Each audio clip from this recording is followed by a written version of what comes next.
about to begin. We want to welcome you to the Vampire and Devil Show. We want to welcome you to the Vampire and Devil Show. It's gonna be bloody fun. We're gonna kill everyone. Welcome to the Vampire and Devil Show. With lots of blood and lots of guts. Two horror fanatics and rock and roll nuts. Welcome to the Vampire and Devil Show. Devil, my friend, I think it's time that we spill the tea. Brutalities. Vampire and Devil Podcast couldn't be more excited, more humbled to let you all know that we have partnered with very dear friends of ours for a long time in Brutalities. And there's so much great stuff, so many flavors, so much to enjoy, and we're going to talk to you a little bit about it. Isn't that right there, my friend? Oh yeah, we like it hot. Of course the Inferno likes it hot. Do you like the hot tea? Well, you might as well get some Brutality. Yeah, horror movies, puns, rock and roll, Brutality's got it all. Absolutely. When it comes to the vampire, you know that he's going to absolutely gravitate towards that Nosferatu or that Nosferatu brew. Absolutely a favorite of mine. And we got to show a little bit love to, by all means, the biggest franchise in horror right now. That would be Terrifier. So Brutalities has brought you Terrifier. But that's just from the vampire. The devil has some favorites of his own. Oh yeah, do you like the movie Pumpkinhead? Well, how about a little pumpkin bread for your throat holes? And like I said, with the rock and roll fans and the horror fans, Wednesday 13 fans, do you like Wednesday 13 and tea? How about a couple of those? With the Summertime Suicide and a couple other ones too. So if you like Wednesday 13 and you like the tea and you like the Brutalities, go to the website.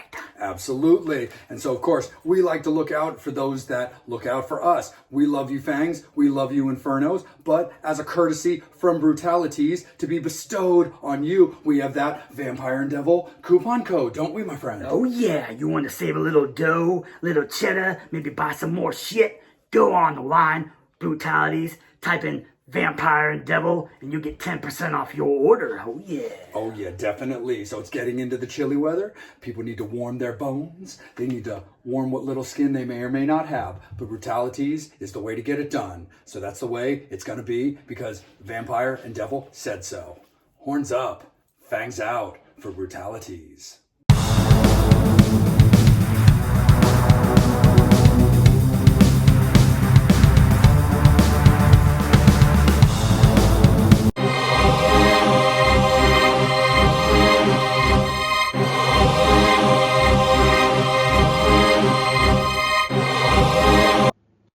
Doc! Acid pies! Oh, shit. We got acid pies. We've got cotton candy guns. We've got popcorn cannons. That can only mean and one amazingly iconic movie that you and I get to talk about and break down as we get to talk about the letter K in the alphabets of horror. And a personal favorite of ours, a personal favorite of many Fangs and Infernos, Killer Klowns from Outer Space. Oh, yeah. But dude, the Outerspace brothers, man, Killer Klowns from Outer Space, always just such a great movie, so fun. A movie that I love to death and have seen a million times and will see a million more. It's just so fun. Very 80s, exactly what you would expect from kind of an awkward Killer Klowns from Outer Space type movie. But, dude, it's just fun, bottom line. Yeah, I mean, it's just like bottom line, like you said, 80s camp. The things that they're doing in this movie, you know, it's just funny. Like you were saying, popcorn guns, cotton candy, like kind of like cocoons. I mean, at one part in the movie, they have a like stick figure dog that they're using to go after and try to find the people. It's just beyond stupid clown humor in this movie, like throughout the whole entire movie. But yeah, it's such a great thing because, who doesn't like killer clowns? And if you're going to have killer clowns, they might as well be from outer space. Absolutely, man. No, 100%. And and again, it's funny because I feel like we talk about this a lot, but again, in our hundreds of years and stuff like that, we still get to be, 80s horror babies at heart, because even though we've been around a long time, it's just there's so much great awesomeness when it came to the 80s for horror movies. And again, this is no different, but again, it has that same kind of like just what is it about like girls and ex-boyfriends that are like cops or just macho butch like characters and stuff like that? Because again, this takes place in that whole kind of same little thing. It's like that combination of like the ex-boyfriend who wants to get back together with the girl, she's over it, and there's the guy that's just kind of caught in the middle, who's just there because he likes the girl and they're friends or trying to be more, but that's just not allowed to be a thing. And you've got Grant Kramer and Susan Snyder, as in Mike and Debbie, living out that scenario with Officer Dave just creeping around. Yeah, I mean the '80s was, like I said, all these movies we're talking about with the two love interests.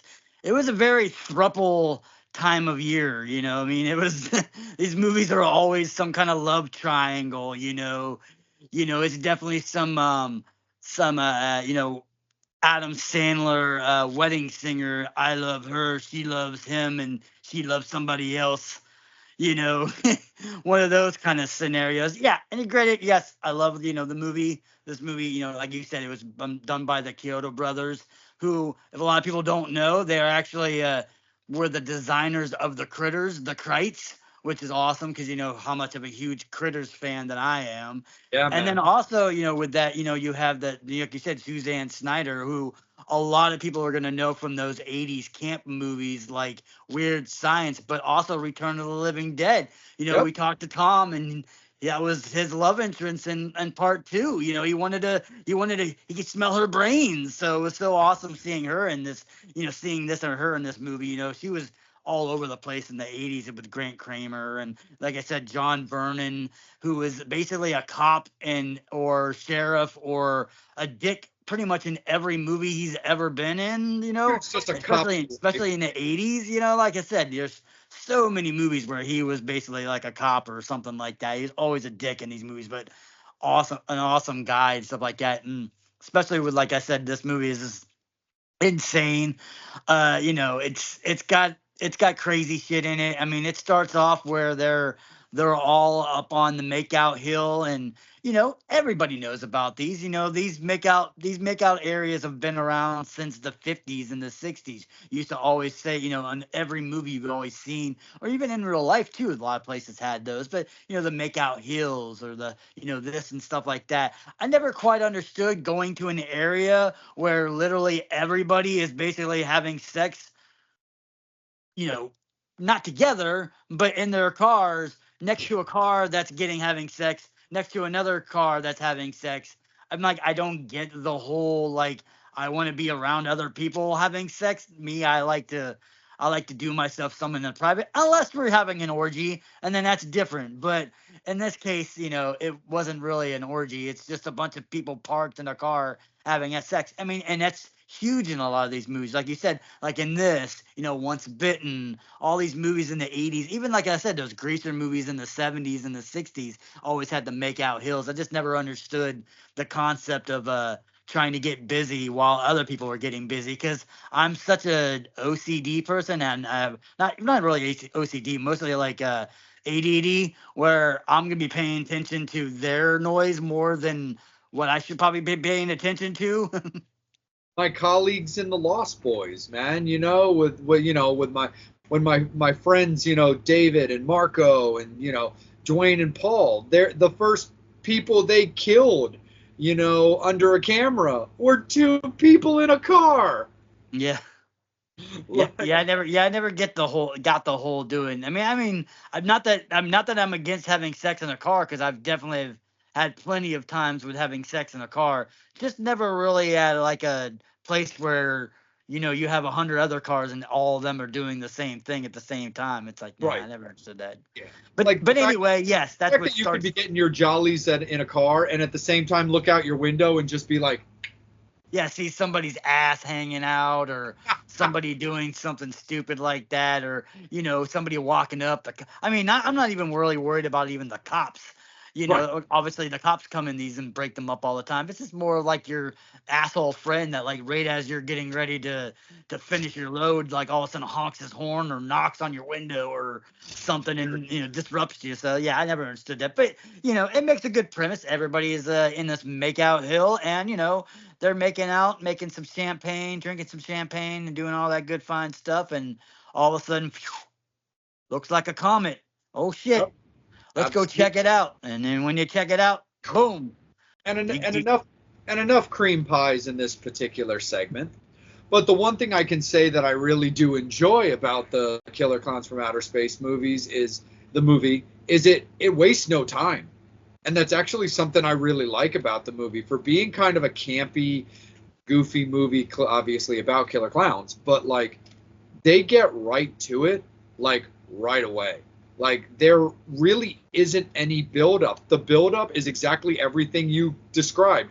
It's all the various, hot horny couples up on Makeout Point that suddenly see, the big top from hell come shooting down through the sky, and landing in their general vicinity.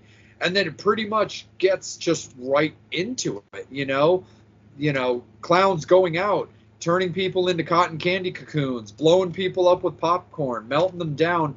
And Grant and Suzanne find themselves in the Killer Clown's tent pretty much right off the bat. And then it turns into that kind of traditional, why doesn't anyone believe me scenario. Yeah, it's kind of, they go in and trying, like, hey, there's killer clowns. And like I said, one of the best parts is, John Vernon, like I said, him being the asshole cop is like, killer clowns, yeah.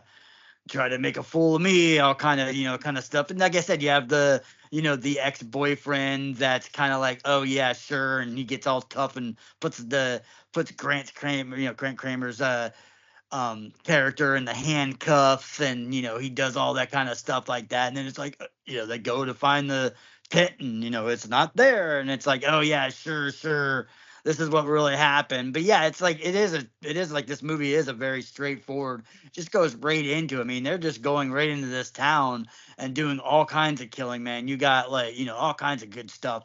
You have them, like, trying to get the little girl that's at the restaurant, that's the parents are not paying attention, but doesn't get it, and all of a sudden the killer clown gets really mad. He starts, like, going, ugh, like, damn it. But you got the one that's doing the puppet show that shoots the gun, and he shoots the dude, and everybody, the people are going into the shop that they're going and getting, they got the They, they they knock on shoot they come to the door, they knock on the door, the and they do pizza. the pizza.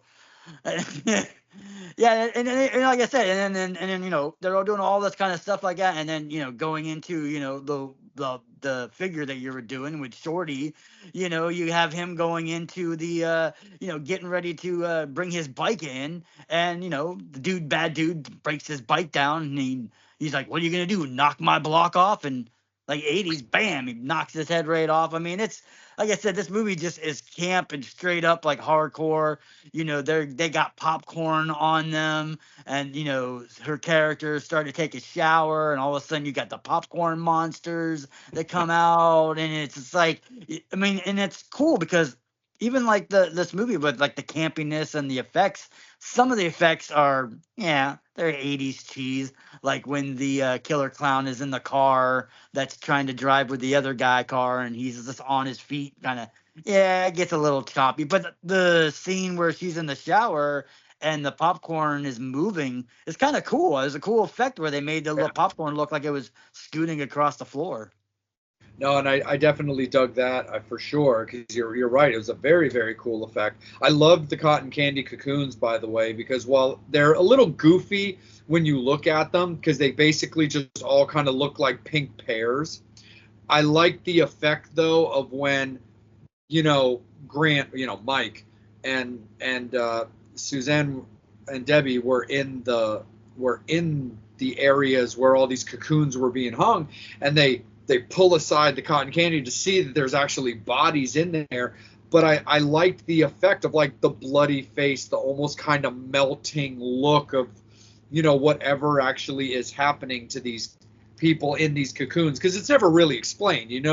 They get hit with the gun and they get spun into cotton candy, and then clearly they're dead, but it's never really explained exactly what the purpose of those are. It's got a little bit of that, like, blood bag effect, that, like, where vampires might use it for like harvesting kind of a thing, or like they might use it for breeding in like Aliens. But yeah, it's never really explained, but I still think it's a really cool effect. I mean, yeah, watching them get all spun up goofy 80s special effects style is campy, but it works. It's fun. Yeah. It doesn't take away from the movie. And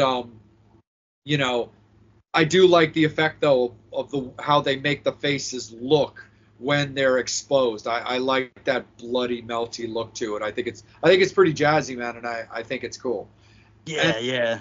Yeah, and especially with the cocoons too, like yeah, the one scene where the big fat one sticks the straw in it to suck on it. And of course, in clown stupid humor, he's using a straw that's like 17 feet long and's got like 9 million twirls, and it literally takes like 5 minutes to watch this clown finally get the blood to his mouth because it's just continually going, and he's like, and then he like looks over to the camera and kind of burps, and it's just, Jumbo being Jumbo. yeah. I mean, it's so funny. It's so campy. And then, like, as the movie like progresses and stuff like that, because honestly it's a very like straightforward movie. It really is. There's not a lot of crazy twists and turns as it leads to like more and more deaths, but people obviously figuring it out, getting it, starting to understand that Mike and Debbie are like, look, y'all need to stop fucking around, like this is really happening. And they kind of start getting a little bit of that posse feeling to them. But the more the movie goes, and every time you think that, like, Mike, Debbie, and kind of the lynch mob kind of get the upper hand, you start getting introduced to like bigger, badder clowns, because it's not just the main clowns that you get introduced to. There's like their own posse. They have reinforcements. And the thing that I think is so cool is, like, you have to watch the movie, and you have to also kind of understand by watching the movie and paying attention that, well, yeah, there's kind of like the main collection of clowns that have become kind of like the known icons, but there's easily about 15 different clowns in this movie that are used between stuntmen, stunt women, and actual like actors and actresses.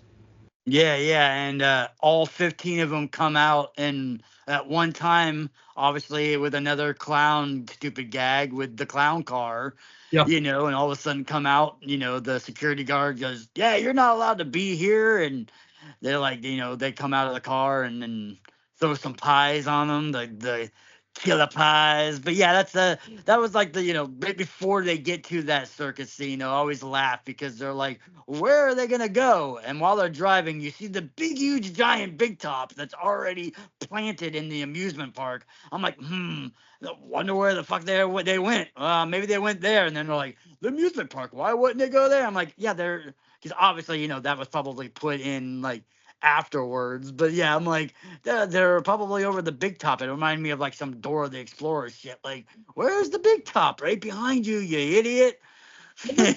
I never like fully understood about when they were trying to do kind of like the build up to like supporting the main characters, like, you know, accusations. It's like this was never one of those things where, like, you know, the heroes find it and escape and run to get reinforcements and bring them back, and it's like an empty closet or an empty room, or what you thought was a room, you open the door and it's just a bookshelf or something like that.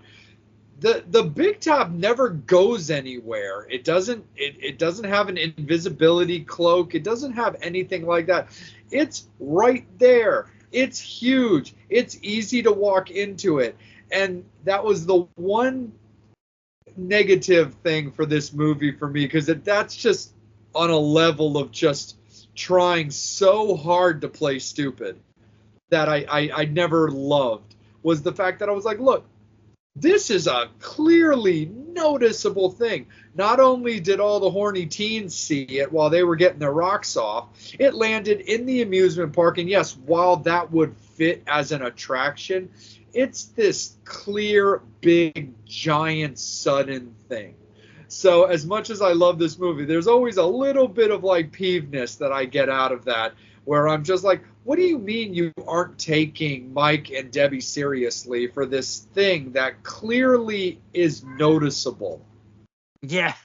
Yeah, that's so funny. And then, like, even piggybacking on, going back to the beginning of this movie, because we're going to talk about, the music. I mean, not only is the theme song that from the Dickies such an iconic song, I mean, it's just one of those songs out there that, like, as soon as you start hearing parts of it, you already know you're getting the Killer Clowns from Outer Space theme. But I mean, not even with that though, too. It's like, obviously this is a killer clown movie, and most people who think of killer clowns and music, ICP.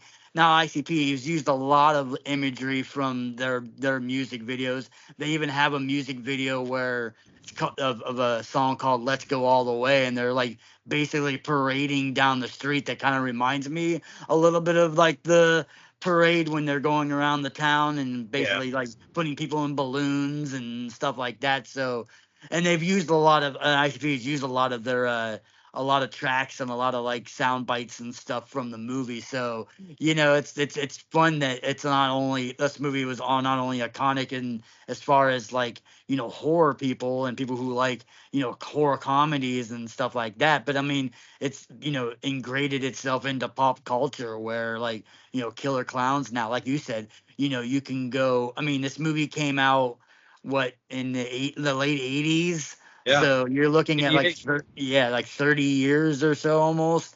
And it there hasn't been a sequel, there hasn't been any TV series or anything like that. It's only one killer clown movie, and yet Spirit Halloween and everybody has them. It's cool that it's such an iconic movie with one movie that's so iconically campy and 80s that most people probably should be like. I mean, most people tend to not like these kind of movies, but Killer Clown I think is on the level of exceptions, like we've Yeah. talked about it, with these like, Sharknadoes and stuff like that. I mean, those are kind of niche.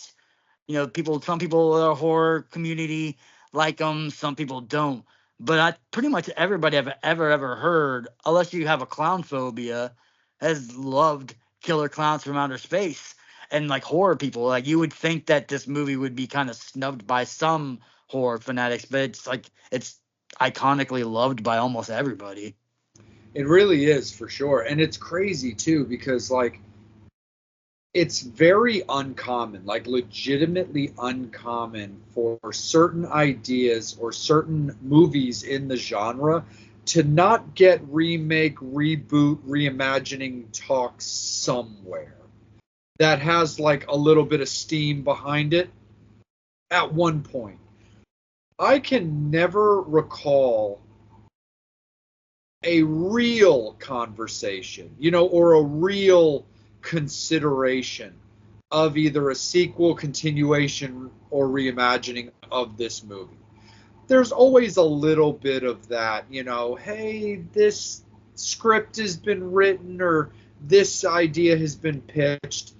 I've heard very light, casual stuff with that, but it's really never more. It's more about the likelihood of like a comic book, you know, like maybe a new little Killer Clowns from Outer Space, you know, graphic novel interpretation or stuff like that.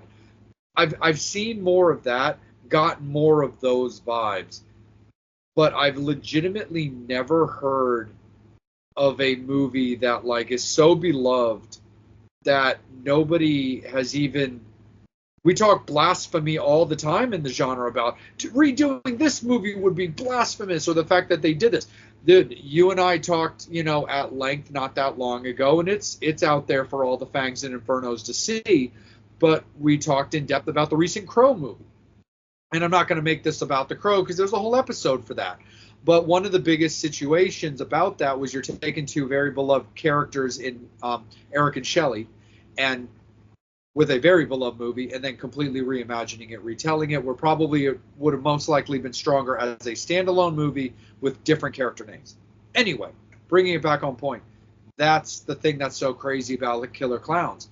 It's on that level in my eyes of a truly beloved movie of The Crow, not quite that kind of rabid fan base of like just bloodthirsty, fangs out, like people that'll just rip your head off like The Crow has.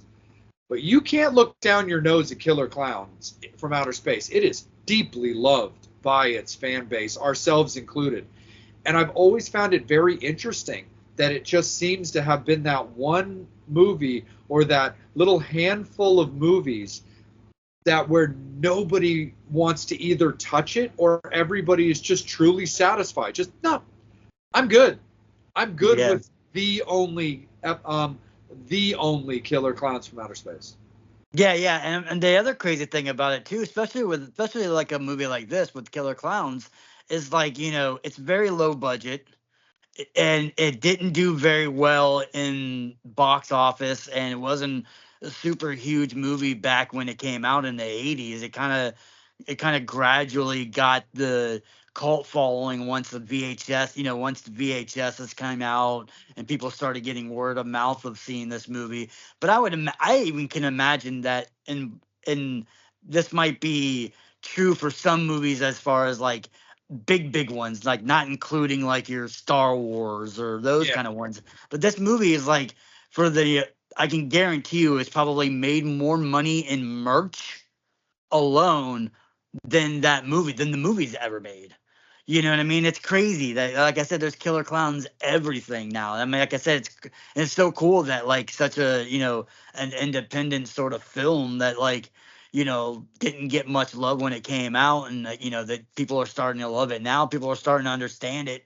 Like, oh my God, this is so great. Like people now are starting to finally understand what we've been talking about for all these years, how this movie, you got to look past the campiness, you got to look past, you know, this and that, and just realize that it's just a good fun, you know, just a good fun movie. I mean, it's not supposed to be taken seriously. It's a movie about Killer Clowns from Outer Space, like how it, you know, how real is it supposed to be? But yeah, I always thought the fact of it, the fact that you know, this movie's made so much more money now throughout the years and stuff like that with with the merchandise and stuff like that, that movie's probably, like I said, it's you know, it's crazy that, you know, the only other movie that I can think of, you know, especially within recent time, maybe be Terrifier, because, you know, those movies were kind of low budget and kind of getting big and cult, and now it's such a huge, you know, huge IP. Everybody wants to, you know, Terrifier this and Terrifier that. I mean, there's everything Terrifier now, socks and book bags and hats and all that stuff like that, where it's, you know, it's become, Terrifier now has become what Killer Clowns was for a while, you know. Yeah. But I do love the fact that unlike Terrifier, you know, again, because all of the props, weapons, whatnot that was used in those movies are, you know, common household items to a certain degree. Yeah. I do love the fact that the merchandise for Killer Clowns has been able to expand to where they can have some fun and put, some love and attention into the weapons. Like, who would have thought that you'd get to be holding your own cotton candy gun? Who would think that I would be able to hold my own acid pie? Like, that's cool, and I like that. I've had Killer Clowns t-shirts for as long as I can remember. And I've seen socks and boxers and beanies and hoodies. It's cool.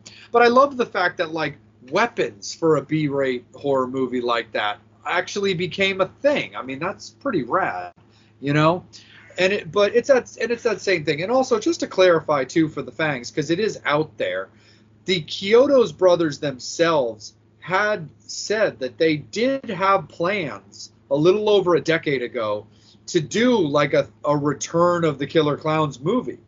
And I remember hearing that they were even eyeballing doing it in 3D, which I think would have been so cool to have like the the cotton candy laser or like the pie come at you that way. So don't get me wrong, like Devil and I are aware of that, but we're just talking more about the fact that the continuations of franchises from people outside of the ownership kind of a thing. Of course, you can trademark anything, you can become the owner of anything, but there's never been that type of push from somebody that's not got the last name Kiotis for a new Killer Clowns movie, or even just a whimper of a conversation. And that's what I think is so cool about the fact that the fan base that loved this movie is still legitimately satisfied with it just being the one movie. Yeah, as I said, it's just one of those ones. Like I said, I mean, to me, I don't know. I'm kind of on the fence on whether or not I would want either a part two or a remake. I mean, I think I think I would rather personally would want a sequel, even though it's been years, than a remake, because Same. if you remake it now, with technology and stuff like that, it's not going to have the same. It was meant to be cheesy, and I mean, like I said, the effects were awesome. The brothers have done, did a lot of cool effects. Like I said, those guys are effects wizards. So for the time period when they were making it, especially on the budget they were doing, Oh yeah. some of the stuff they were doing was awesome. But yeah, I mean that would be kind of cool. I would like to see them. I mean, or if it's going to be remade, I would like to see them remake it, and just with a bigger budget. I'm with you, man. 100% Devil. That's how I love Killer Clowns from Outer Space, dude. I would prefer a sequel. I'll take a reimagining. I need it to come from the Kiotis brothers. That's just me personally. I need it to come from them. If it's done by somebody else, speaking for myself, I greedily want a look behind the curtain. I want to know what experience or fandom they have when it comes to the original, to make me believe that, frankly, they're worthy to take on this movie or this sequel and not be from the bloodline of the Kiotis gene, It's kind of like with those two most recent Ghostbusters movies. There's no one more qualified to direct two brand new Ghostbusters movies and do it right than the son of the original director, when the son spent his youth on the sets of the first two Ghostbusters movie. So for me, I kind of need it that way.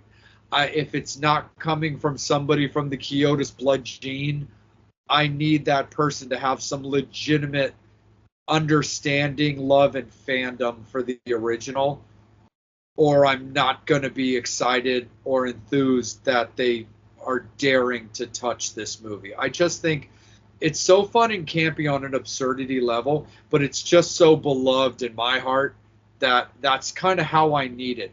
Look, if I do get a new Killer Clowns movie dropped on me, regardless, I'm going to go see it. I'm going to feel they owe it to me for my opinion. because of how much I do like this movie. Yeah, yeah. So I'll definitely be there if it happens. I will 100% be there. But I really hope it comes from those two personal criterias when it comes to that. But as we make it towards the end of the movie, we continue to get some cool new characters like Clownzilla, and it leads to some very amusing, almost absurd, easy victories when it comes to the heroes of the movie. But at the same time, dude, Clownzilla's awesome. Yeah, I mean, like I said, yeah, I get it. Like they figure, throughout this movie, they find out that the way to kill these killer clowns was to basically shoot the nose or destroy their nose, which kind of, it makes sense. And then, like you said, you have Clownzilla, who's this big dude, and he's getting shot.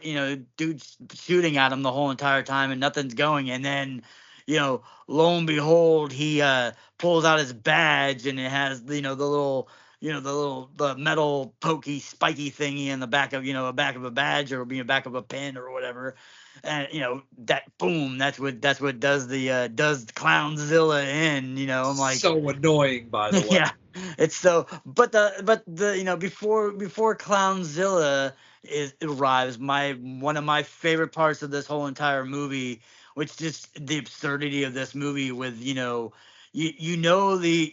have the guys who run the ice cream shop, and the whole entire time they're like, don't believe in these killer clowns, and they're talking about even one part where he's like, if the killer clowns are true, I'm Porky Pig, and I always say, well, then I guess he's Porky Pig. But they know they've seen these killer clowns throughout this movie. They know that there's killer clowns, and yet they were trying, he's trying to get, they're trying to get them to help him, and they're like, oh yeah, Debbie's got two roommates, and they're like, oh yeah, they got big boobs. Oh, okay, and then they just make their way into the clown motel, the clown place, and then they drop down and into a ball pit, and they see two girls, and the boobs start getting bigger, and they're like, are you Debbie's roommates? They're fucking clowns. Like, they look like clowns. I can understand if they were like human looking, or they were like puppeteering like they did with the sheriff or something, but they're clowns.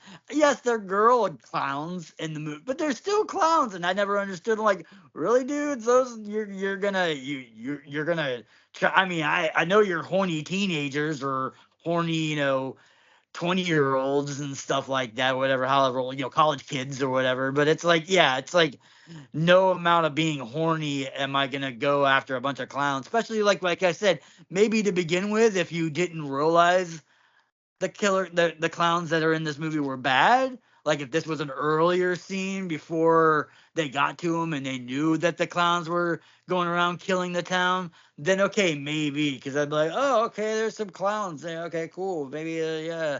But yeah, that part of the movie always made me laugh. And then then obviously the big finale finish where they kill Clownzilla, and the spaceship goes up and it explodes, and they're like, is it finished? And then plop, they get plopped with some more pies in their face.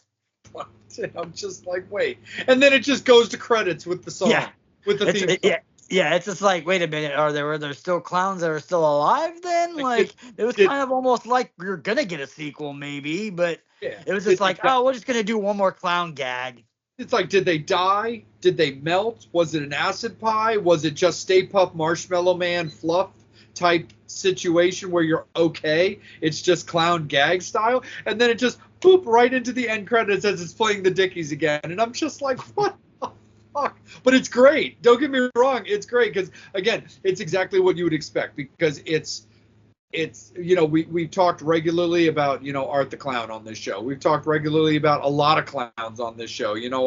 Our friend Dietrich with his Clown Motel movies that he's done and stuff like that. Like, clowns have definitely been covered plenty in this show and will be covered plenty more. But I love the fact that movie is so very clown-esque that it's like, no, despite the fact that yes, they have the means to kill you, they are still clowns. And even in defeat, they have to end with a gag. Yeah. Yeah, I mean, like I said, it's like I said, it's just one gag after another. You know what I mean? That's just, it's like I said, the big oversized shoes, the popcorn, the cotton candy. Like I said, the dog on the the stick figure dog on the leash that's going after all of them. Whenever he goes into the police station with with Vernon's character, he shoots him in the face with the squirting flour, which was actually John Vernon's idea. He told him, "Oh, dude, I want you to do that gag on me," and that's when they decided to do that. And obviously they put the cod cuffs on him, and then he walks off without his hands, and he goes back. All these stupid clown tropes and your like stereotypes of what clowns do and stuff like that. And even in the movie, they even say like, "Why clowns?" And he's like, "I don't think they're really clowns. I just think they kind of resemble clowns, or they just like."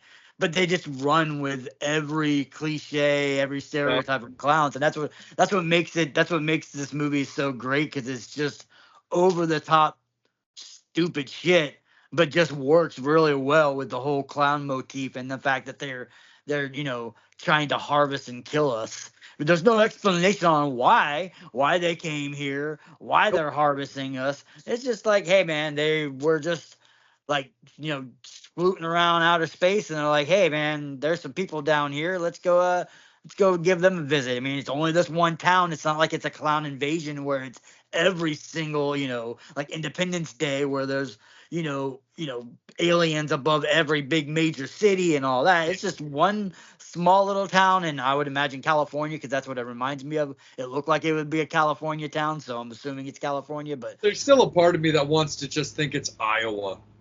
yeah, To be I mean, it honest. kind of reminds me because obviously with in the very beginning when it goes into the woods, you have the old man where, well, Cletus, my dog, he was talking like a this, and it is kind of like, okay, maybe they are in the middle, and they're like it's obviously a college town because they talk Yeah, about like these kids coming and partying. That's what John Vernon's the sheriff's character is always like, these damn kids coming in my town. But just like the overall when they back up and they're looking for the place and they found like you see the water and the mountainside. It just kind of has like a sort of like California feel to it, but totally. It totally does. It's just that, again, small town sheriff, small town, you know, local sheriff that, wants his girlfriend back, but like still kind of tries to run the town like a failed ex jock in high school kind of thing. And just again, it's that 80s camp for me where it's like a random town for you to land in, where it's just like, yeah, you couldn't just go and land in just a beautiful Malibu tropic to do this at, where it would be an amazing experience to vacation, even as a clown. It's just like, wait, small town, just kookiness. That's the only reason why. Yes, you're 100% right, Devil. It's 100% like got that California vibe, and there's obviously a college involved and stuff like that. But yeah, dude, it's just that small town with that like poser wannabe failed jock kind of still trying to be a thing. That just gives me that feeling of like, I feel like this just has to be like Iowa or like South Dakota. yeah. Yeah, it's just one of those ones where it's you just go like, okay, yeah, and like I said, just the fact that like I said, it's so I love that fact that this movie is so campy, and like you said, the fact that that's just the clowns are easily like able to kill this whole entire town in like a matter of like less than a day. Yeah. But yet these, let's see, there's one, two, three, five of them all together that are the major heroines, the good guys of the movie that basically kill every clown and kill Clownzilla and like I said, maybe the sheriff is pretty much the only, or not the sheriff, but the deputy that's in love with with her.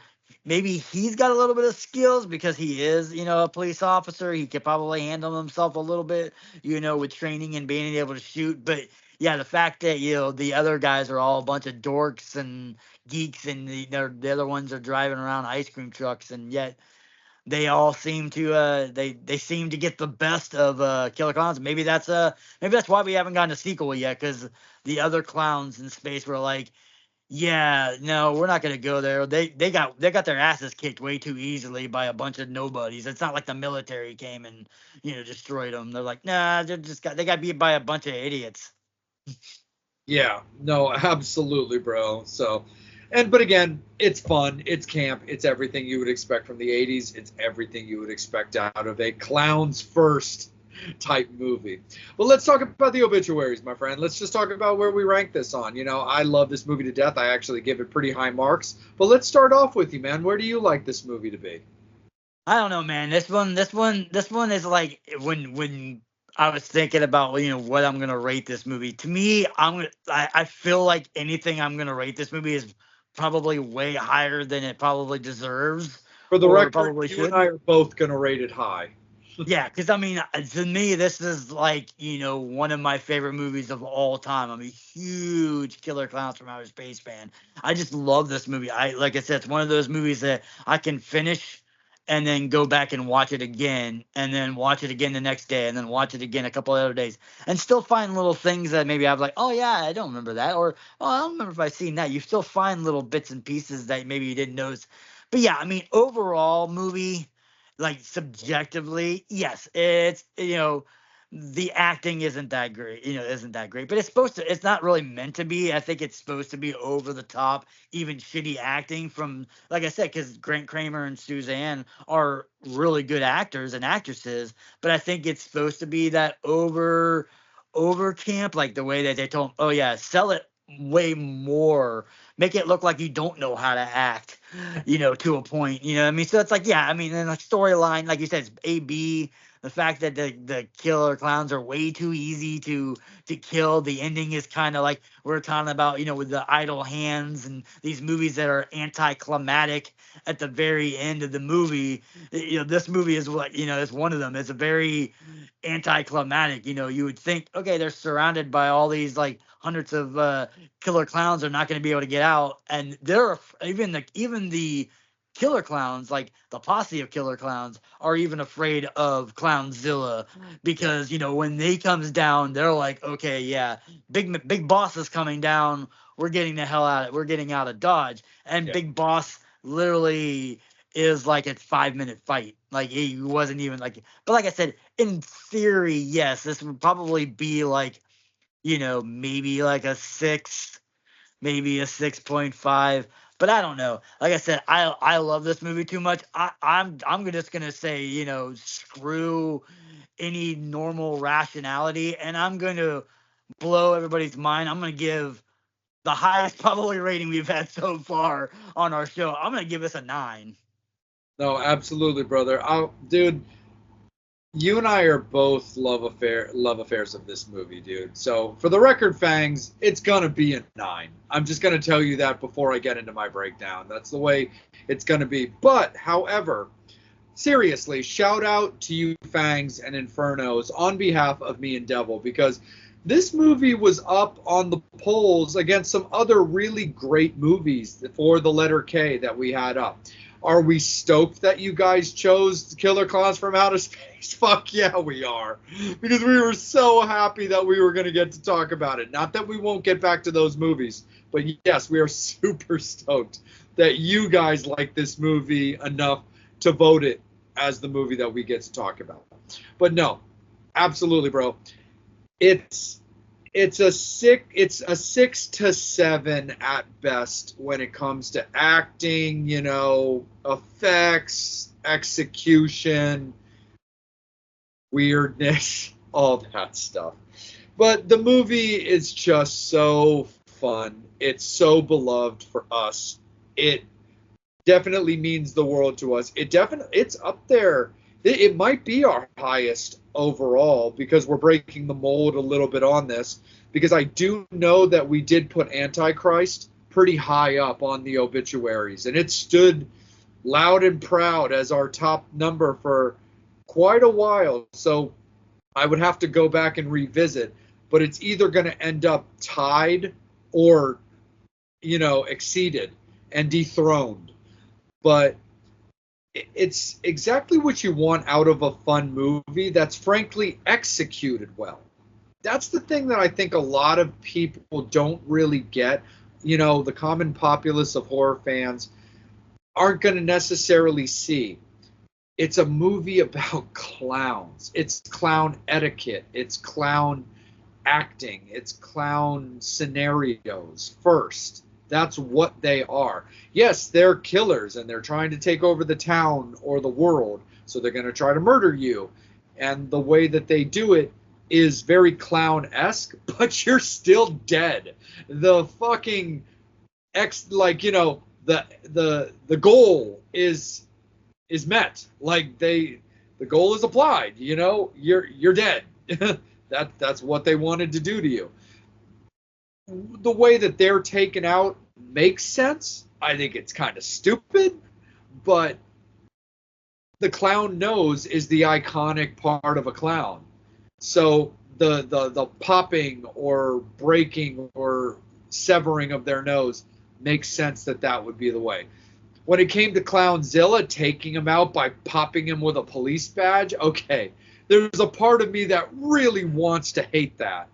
But at the same time, I'm like, I guess it works. I guess you can kind of play the card of like, well, the dickhead sergeant, lieutenant, deputy guy is kind of the hero. But it just is what it is. But look, the Chiodos brothers did so much with so little, and I only mean that because the budget was only so much for this movie. But they're very skilled. They're very creative. Like, obviously, only their brains put together something. And there's a lot to be said for something that's just so beloved, so fun, and again, really stands the test of time. It's honestly very similar to Hocus Pocus. These movies that are much older, that have a cult following, people always love, but then really found that turn of the millennium explosion in merchandising. Hocus Pocus has been around since 1993, Killer Klowns 5 years earlier. But it was always known, people knew about these things, but then you really saw that explosion in merchandising where people really loved wearing things for these movies, having pumpkins that say it's just a bunch of hocus pocus, or, I lit the black flame candle, or, again, cotton candy guns, acid pies, socks, very clown-ish things. So I'm with you, bro. No sense in beating around the bush on something we both dearly love. Fangs and Infernos, that is the way it's going to be. We are locking it in. One of our highest, if not highest rating. We are giving Killer Klowns from Outer Space a 9 on the obituaries. You don't have to like it, but you will respect it because the devil says so and the vampire agrees. Horns up. Fangs out. Devil, my friend. Oh, yeah. I think if there's anybody who would know hot things, it's you. Oh, yeah. So I think it's only right that you let our beloved Fangs know what they can order now, courtesy of Coney Island. Oh, yeah, man. We're in the kitchen. It gets hot in the kitchen. And what else better for your finger foods, for your tacos, for your victims that you may be eating? Maybe some sauce. And you should get it from the sauce boss. Coney Island sauce. Oh, yeah. Get some of that good stuff. Oh, yeah. You like to sprinkle it on anything. You can sprinkle it on your fingers. Sprinkle it on your toes. Sprinkle it on your hose. Anything you want to sprinkle goes. Absolutely. We have partnered with Coney Island Saucery. Aaron is fantastic. We really appreciate all the love he's given to the show, and we're very, very pleased and honored to be a part of him. So he's got 4 sauces out of various heat levels to enjoy on all your various foods, but also for anybody who is already following his socials, our socials, or is about to be, newly announced partnership with Slayer.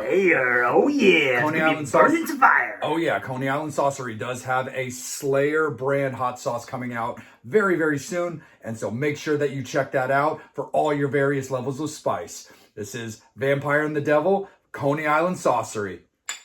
Horns up. Fangs out.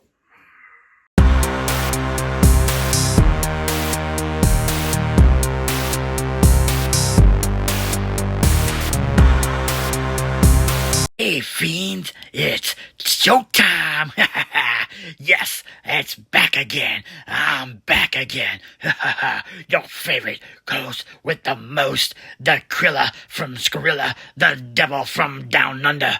Oh yeah, it's time for another 80s horror comedy review. You know we love these 80s horrors. We love the horrors that are in the 80s too, but that's beside the point. But anyway, let's talk about House 2. Have you checked it out? It's the second story, even though it has nothing to do with the first story. Anyway, I love this movie. It's got a skull like my face. Whoa, yeah, it has got magical powers, and it brings back an old dude who's his great-great-grandfather, and it's got all kinds of crazy shit. Kane Hodder in a gorilla suit. Oh my god, it is so crazy. It makes my face go woo. Oh my god. But you should go check it out. I love this movie. It's got a lot of cool, fun stuff. It's got that 80s camp, and it's got the comedy and the horror. You should check it out. House 2. Ding dong, motherfucker. Devil, my friend. Fashion. Things to wear. Possibly faces covered, but more importantly, covering up the bodies. Merch. We have that now.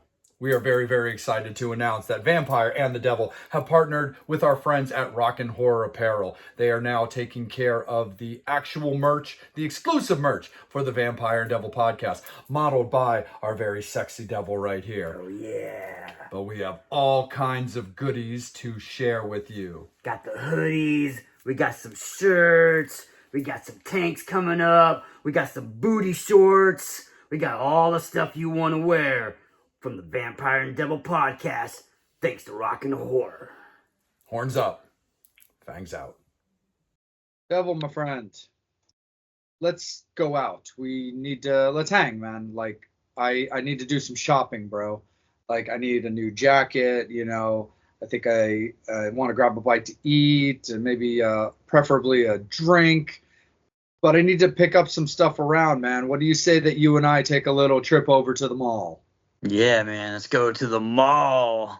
The mall of horrors, everything's at the mall. You can get it all. You can get some loving, you can get some blood and guts, and you can get some movies, and you can do everything at the mall. It's basically a staple of society now for the last 30 years is malls. And what better place for carnage and horror than hanging out at the mall? Absolutely, man. There's tiny robots. There's people in masks. There's a little bit of blood with impalement. And there's some sweet, sweet love. Oh, yeah. But I mean, absolutely, brother. I mean, dude, malls and horror they definitely actually have their place, man. I wouldn't go so far as to quite say they're like peanut butter and jelly and spaghetti and meatballs, but they definitely have a pretty rich history, man. I mean, you and I, not that long ago had our great conversations about George Romero and how much he meant to us and stuff. And of course, that led dominantly to a lot of talk about Dawn of the Dead, filmed in the Monroeville Mall. And the funny thing about that is when we get into one of the movies, we're going to actually get to talk about one of the members of Dawn of the Dead, who was also cast in Devil's Rejects, which we had talked about, and who was ultimately cast again in one of the movies we're about to talk about. But for this showdown, my friend, let's get a little bit of bloody all over the mall, man, as we put up Chopping Mall against Phantom of the Mall, Eric's Revenge. And you pointed out that they're actually both shot in the same mall. Not the Monroeville Mall, but the same mall. Yeah, I thought that was kind of interesting. I found out, that, both these movies were shot in the same mall. I believe it was a mall probably in California somewhere. I'm not 100% sure where the mall was, but it tends to most of these movies tend to usually be shot in California anyway. But yeah, I thought it was kind of interesting. And the cool thing about these movies that both, at least as far as I know, when I was doing research for Shopping Mall, which I would assume that the same thing was done for Phantom of the Mall, but this was actually they were shot in a mall during a mall that was open. It's not like it was nowadays where you could shoot at malls because malls are kind of dying down a lot now. You see a lot of malls. I mean, you got some places like, you have like your mills and stuff like that are kind of still around, and some of your smaller galleries. But malls are kind of dying a little bit more now. Especially because of online shopping and everything now. So I think it's cool that you can go to these malls. But these were made in the late mid to late 80s. So this was prime mall time. This was mall at its mallest, I would say. And like I said, they shot these while these malls were fully functioned. They fully functioned during the day. They shut down like 10 or 11 like most malls, and then boom, they filmed until about 6 probably in the morning, 7 in the morning. Had to clean up all the blood and the carnage and everything else they destroyed throughout these movies, and make sure that everything's back to normal, because boom, coming in next day, like I said, it's not like it's not like stores. Stores are different, where you can kind of do it that, or maybe you're not open certain days or the weekends, maybe your store's not open, where malls are open Monday through Sunday. So especially a fully functional mall, I think it's pretty cool that that they had, they probably had to sling some major money, and again, a good part of their budget probably had to go to, going to the people who own the malls and be like, hey, yeah, can we shoot here? And yeah, any damages are done, we will fix and clean up before the mall opens, and not to disturb, any of your patrons coming in to do a little bit of their holiday shopping. Absolutely, man. So you and I are always down for a good mauling. So let's get into a little bit of this conversation. Why don't we start it off with Shopping Mall, my friend? Because the Shopping Mall actually features V&D alumnus Kelly Maloney in that Yeah. movie, who we got to hang out with and interview and talk about little robots with.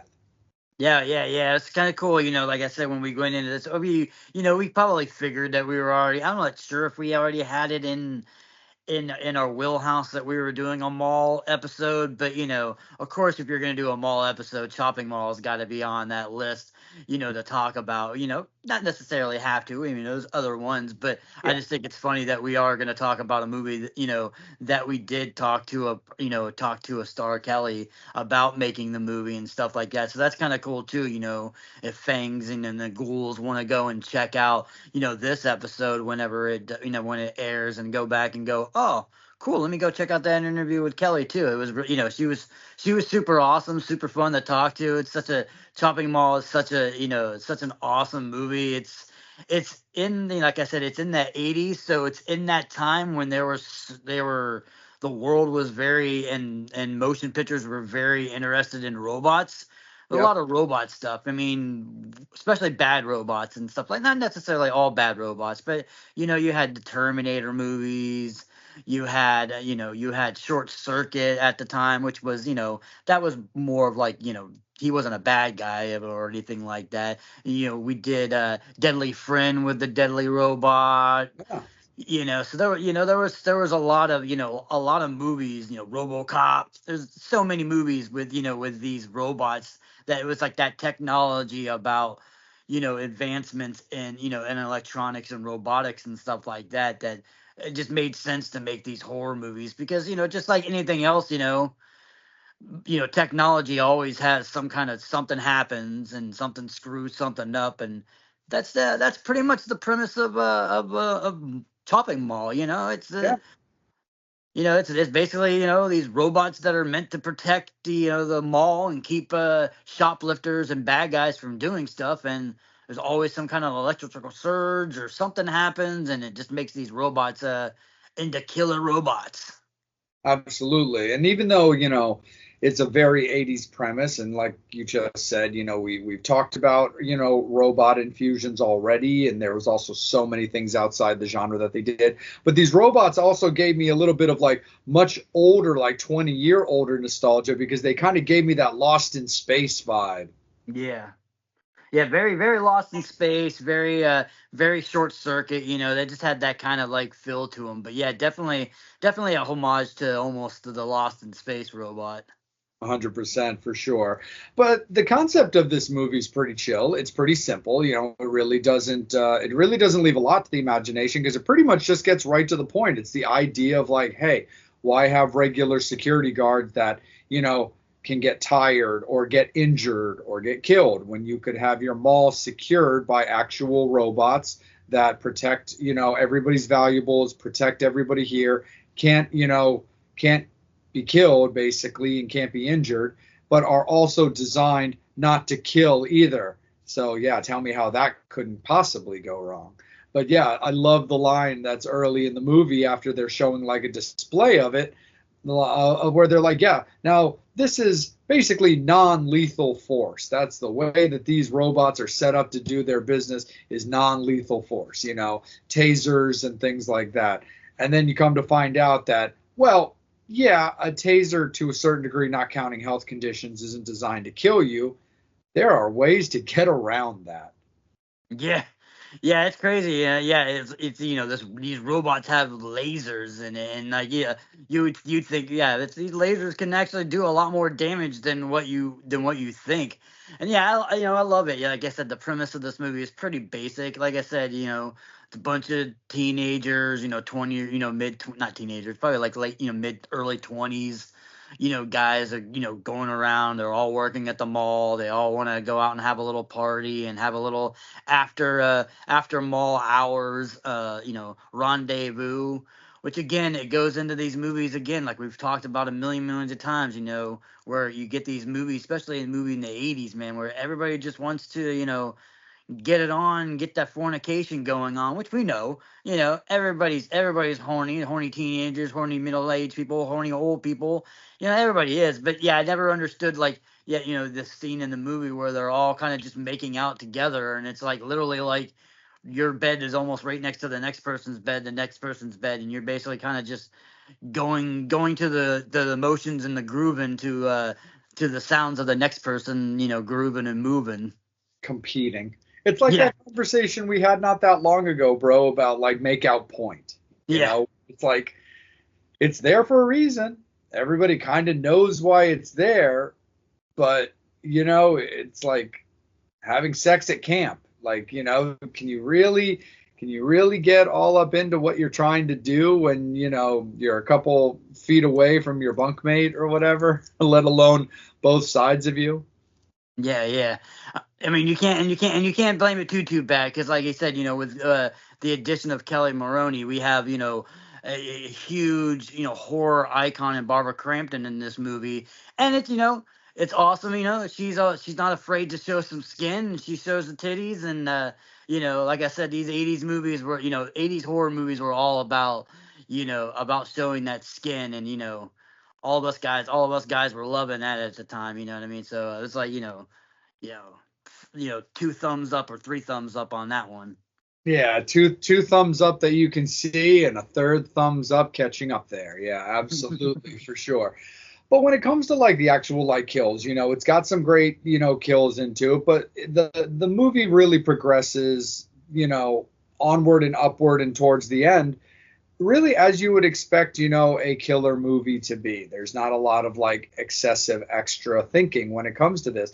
I mean, it's got some great kills to it. I mean, the one guy's basically that I kind of alluded to was basically electrified to death because the wires of the taser that the robot hit him with are laying through water.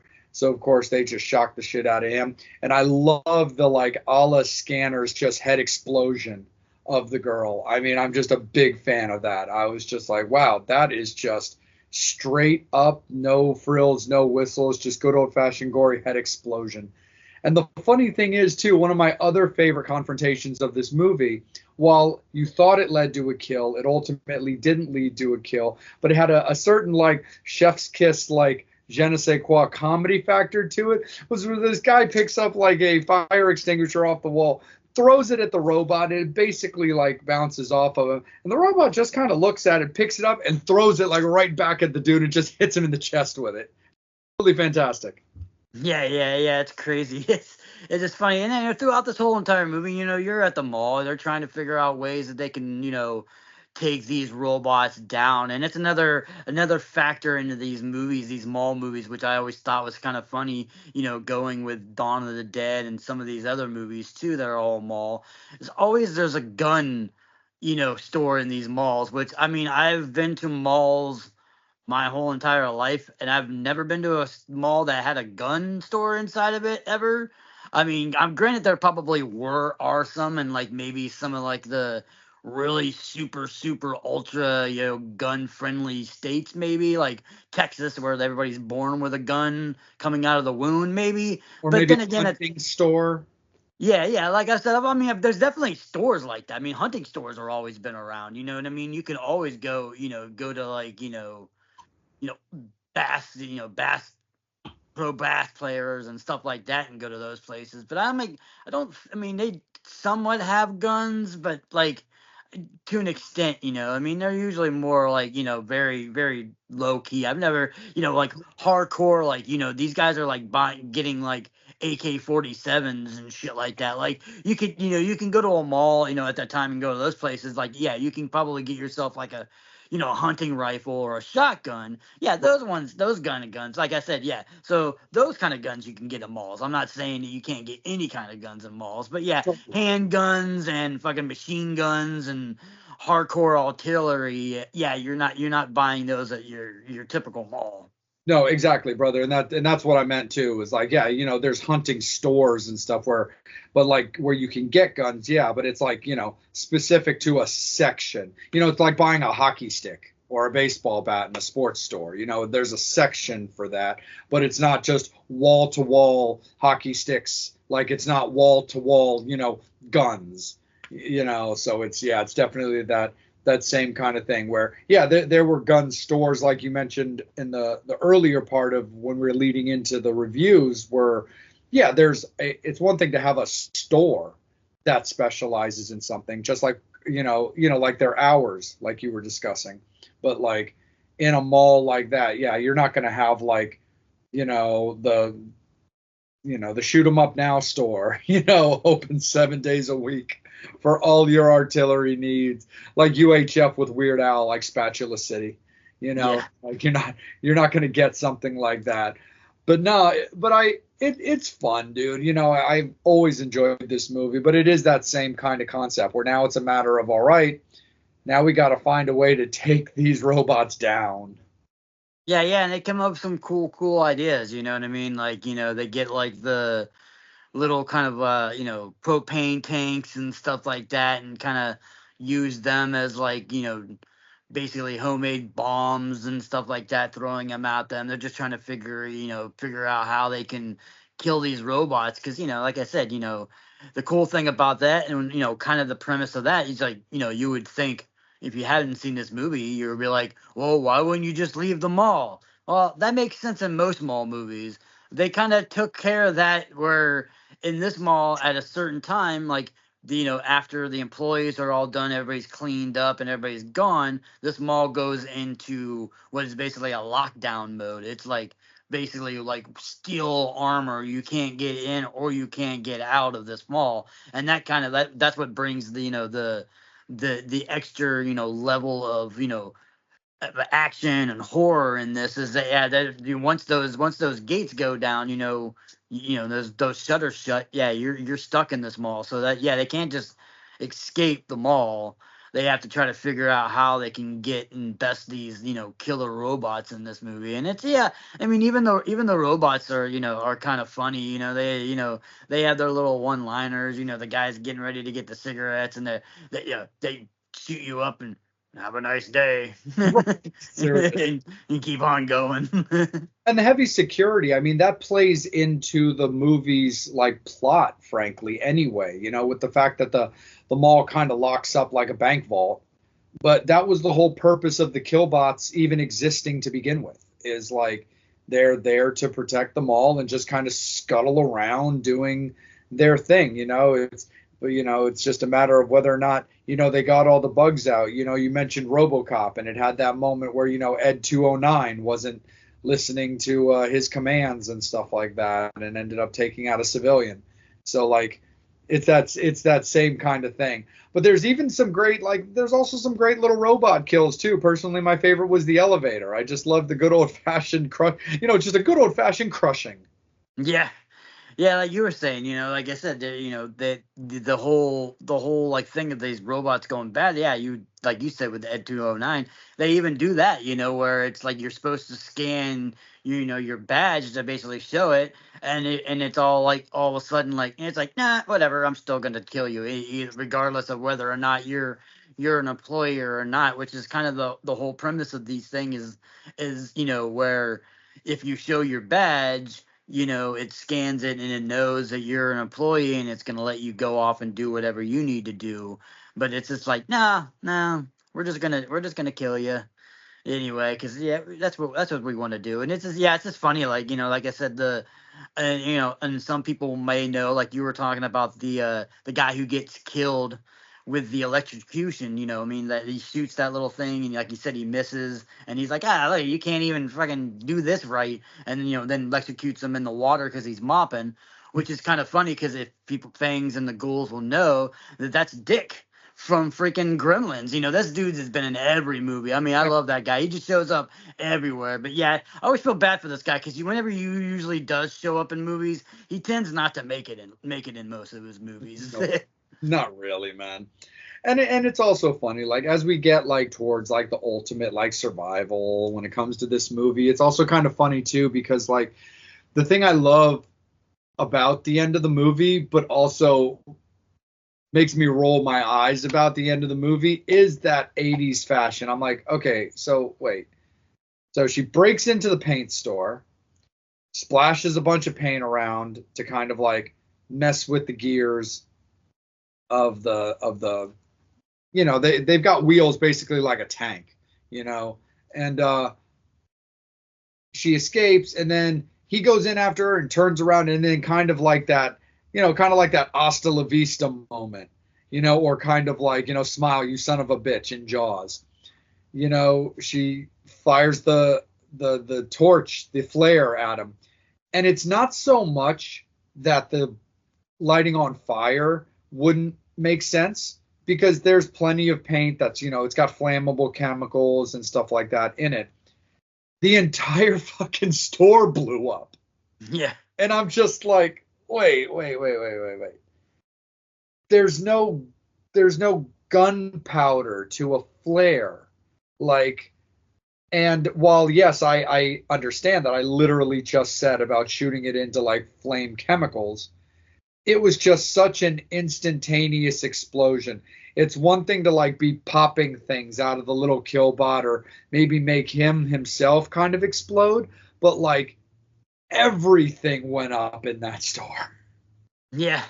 Yeah, it's kind of crazy when you get it's like it's like in the in these movies, older movies, newer movies now where all of a sudden a car goes over a hill or flips over and blows up automatically. It's like not all cars blow up, I mean, it takes a lot for a car to catch on fire and blow up. I mean, I've literally have seen driving home from work, cars that are basically on fire and Yeah. they're trying to hose it off and stuff like that. They don't just instantaneously the second the car catches on fire it blows up. So just like that, yeah, you can, yeah, paint is flammable. Those kind of chemicals are flammable. But like most things, even like gasoline, you mean you usually is a spark or something that goes like.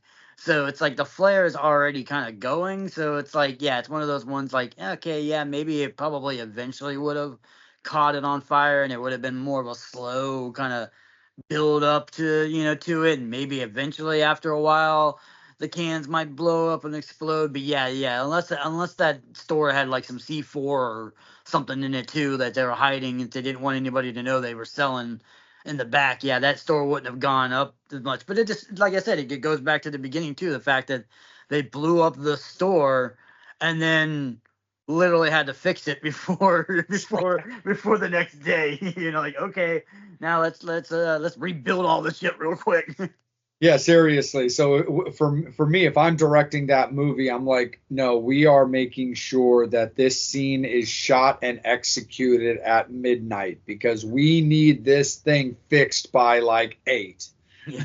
So It's a one-time deal, man. There's this what one shot we one get take. is, yeah, one take. What we get is what we get, and if it looks like shit and it blows up way more, then whatever.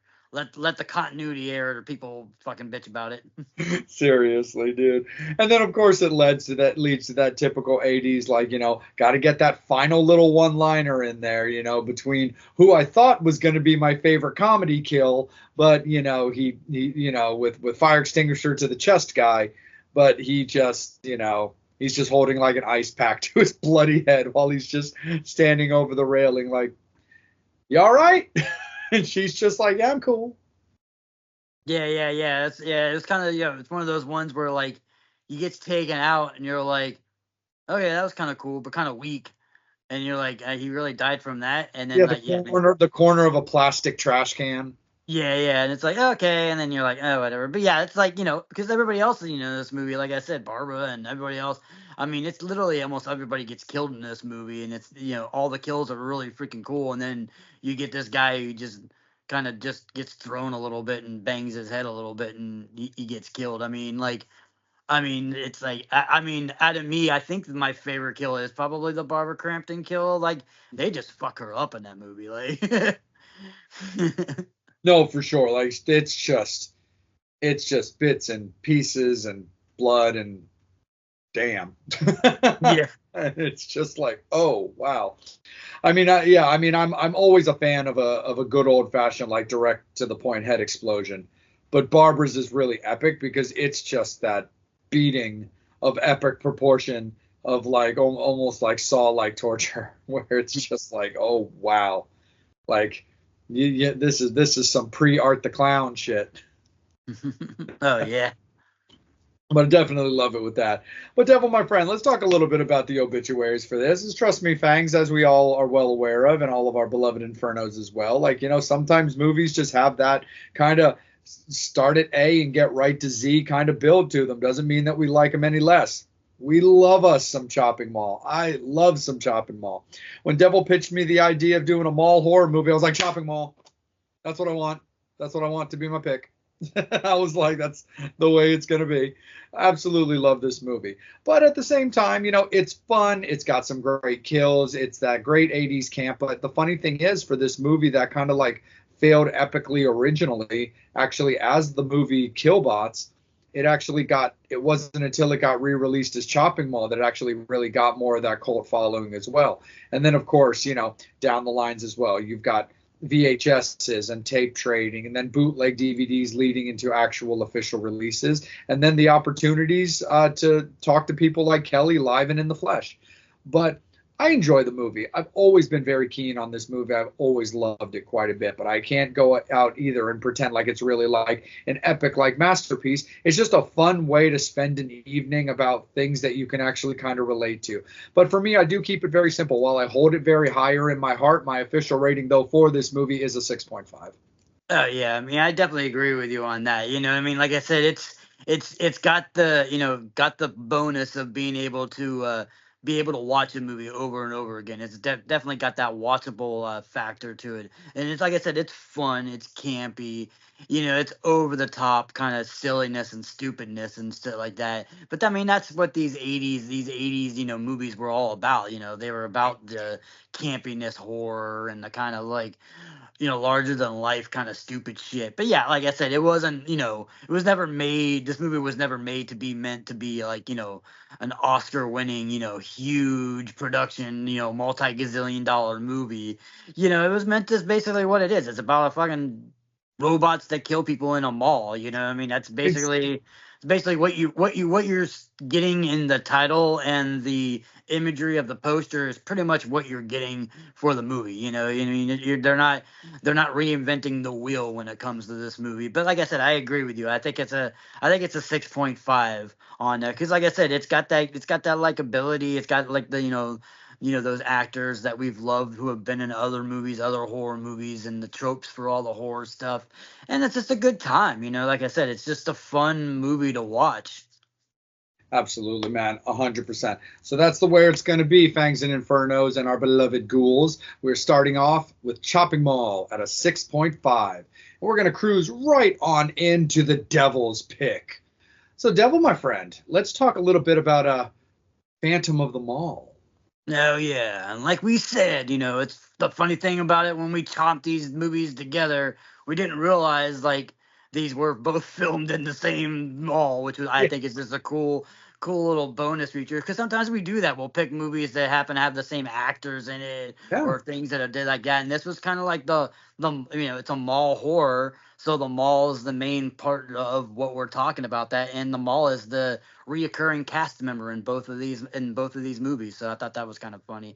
But absolutely. But also 3 years apart in the same mall, which means these poor vendors had their stores destroyed twice. yeah. I mean, and the one thing about Phantom of the Mall that I love is like, this movie kind of has a little bit less love as far as people knowing about it. It's a lot more independent. Not that Chopping Mall wasn't independent, but Chopping Mall kind of had that resurgence of, people watching it. Like this movie is kind of like one of those ones that you have to kind of know about it to know about it. Not too many people talk about this movie as much as they probably should. The main reason why I think people should talk about this is because who stars in this movie? The amazing Pauly Shore. Yes, Yes, the Pauly Weasel. Shore, the Weasel, is in this movie. Really, before he started really getting kind of big, he started getting into those, movies that we love, like Encino Man and Biodome and all those great movies that we saw. But this is actually his first horror movie. Like I said, he's really young and stuff like that. But I love it. Like I said, I mean, that right there is worth your admission to see a young weasel in a horror movie setting, and just like the title of this movie. I mean, it's not, like I said, like we said with Chopping Mall, the movie is not trying to reinvent the wheel. What is this movie? Okay, what is the title of the movie? It's called Phantom of the Mall. What is that a play on words of? Phantom of the Opera. So obviously it's a very Phantom of the Opera type movie. The premise of this movie is basically very similar to Phantom of the Opera, about a kid who him and his girlfriend are having a good time. Some developers in this mall want the property he lives in, so they blow up his house and kill him, or they think they kill him, and he survives, and he's wearing a mask that's covering his face. Sounds just like Phantom of the Opera.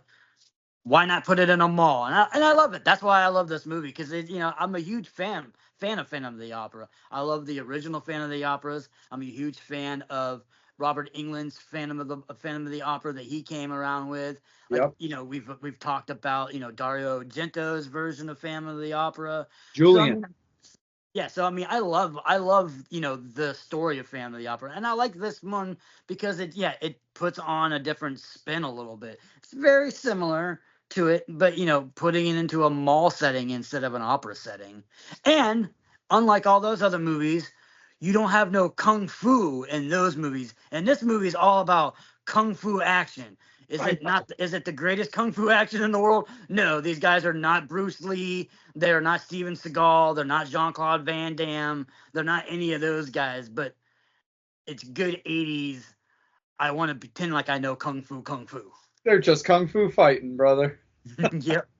And also, we get not only just like Barbara, another, beautiful young lady to look at in this movie who ends in an epic death, which I love.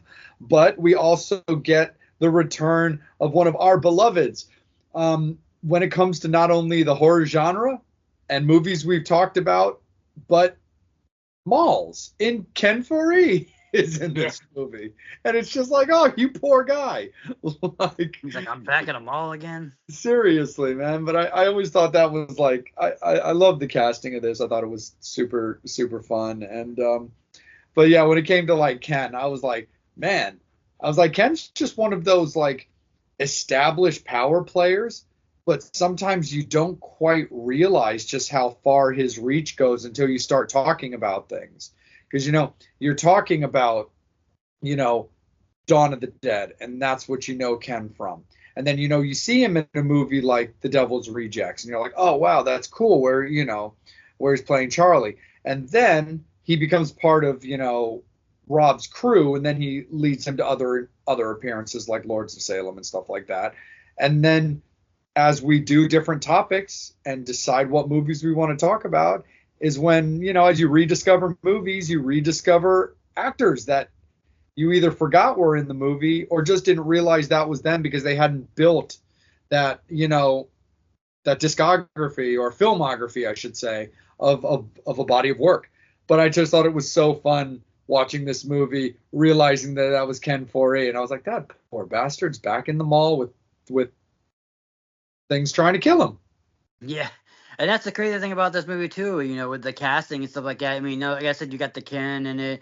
You have the crazy casting of Pauly Shore. Like I said, when you think about that now, like at that time, it wasn't really crazy casting because, like I said, he wasn't really known for who Pauly Shore was. I mean, he's always been known in the industry, especially because his mother owning the comedy club that pretty much everybody is like growing up who's a big, huge comedy act has been through her, through that comedy club. But yeah, the biggest one on this in the cast of misfits that are in this movie is the slash bad girl slash sort of bad girl in Morgan Fairchild, who's like Yeah. a huge known actress, huge, like big, huge. I mean, she's an established. It's like getting Frank Sinatra in your Yeah. movie, to an extent, and she's in this like low budget, kind of 80s camp horror movie, which I just think is really awesome, for her to kind of step out of her,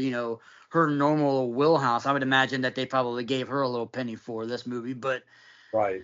anyway, I just love that. But yeah, like I said, I mean, dude, he dies. Yeah. So, like, that's crazy enough. And we'll get into that scene, of course, a little bit later. But the fact that an established actress didn't throw down the gauntlet of, oh, well, but I can't die, I thought it was cool that that wasn't a thing. Yeah, exactly. But yeah, like I said, I mean, it's just, this movie's everything that it's setting in a mall. It's everybody's doing stuff. You got this and that. You have the guy who's running the mall doing all this kind of shady stuff behind the scene kinds of stuff. And it's like, like I said, then you kind of see all this kind of bad stuff happening. Like, the girl's trying to walk away to go back to her car and someone tries to mug her. And, Eric basically saves her and shoots shoots an arrow at him. And, he's kind of protecting her. But in this movie, like I said, with the Phantom of the Opera and all that kind of stuff like that too, it's a very creepy-ish movie because in this movie, it's more of the technology. He's watching her throughout the mall and stuff like that. And when you're watching her, like, it's very creepy of this guy just watching this monitor, the camera monitor, which I always thought was kind of weird because, I mean, I've worked in the industry before. I still work in the retail industry, malls and stuff like that. And, yeah, you have your cameras, but your cameras are kind of shitty quality, yet this was like almost, perfect X kind of quality like the movie is. And you're getting, not only are you getting decent video, you're getting actual audio. You can hear everything that's happening throughout this movie too. So it's just like it kind of reminds me a little bit of Spaceballs. A little He's bit. like watching the movie while the movie is happening. He's like, when is this? This is now. What do you mean now? Like now. Well, and it's weird enough, too, with that scene alone. It seemed, it's not so much that the mugger scene seemed out of place. It made sense because it built up, that trying to do good protector and semi-hero aspect of Eric's character. I understood that. But it was really weird to see this like mugger rapist guy turn out to be the guy who just sits in the food court playing the piano. Yeah. That's weird, dude. Like, that's very bizarre. It's like, wait. And because those type of performers, especially in the 80s and 90s, probably even up to the early 2000s, that was very commonplace. High-end restaurants that have like a violin player or a pianist. The actual piano player in the mall was a common thing. Piano players just in other places. Maybe it's a high-end hotel or something. Those performers were very common. That was a completely normal thing. But for this dude to be like moonlighting as like a rapist or like a mugger is just very strange to me. I was like, that didn't really seem to make a lot of sense to me, to be honest. I didn't, because it was also never really explained, like, ever. It's just, okay, she's going out to her car and this guy runs up on her. He takes an arrow in the shoulder. And then, 20 minutes later, they're showing the piano guy just simply performing to the girls or the people in the food court. And he's like, pardon me, everybody, but it's time for my break. Again, very commonplace. But then he goes into the bathroom, takes off his jacket, and he's just bleeding profusely out of this shoulder wound. And you're like, wait a minute, that means that he would have had to have been the mugger. Wait, huh? And then again, it's just never, granted, it's never explained because he dies 2 minutes later with what I'm just going to assume is a good old fashioned snake bite to the dick. But I don't know, man. That just seemed weird to me. I mean, it works for the whole, like, you tried to do this to my woman. I'm now going to make you pay for it. It was just bizarre to have, like, that particular character moonlighting that way.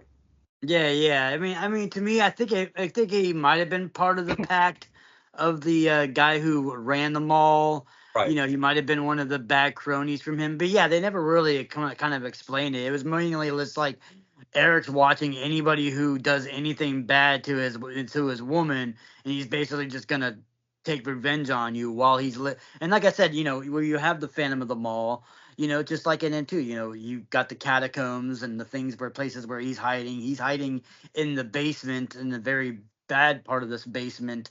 And he's down there doing all of his good stuff, and he's learning, and he's practicing his kung fu moves, that he's doing, and he's working out on his weight bench, but like literally looks like there's like 10 pounds that he's lifting. So I'm like, I don't understand how he's getting his muscles really super, super big.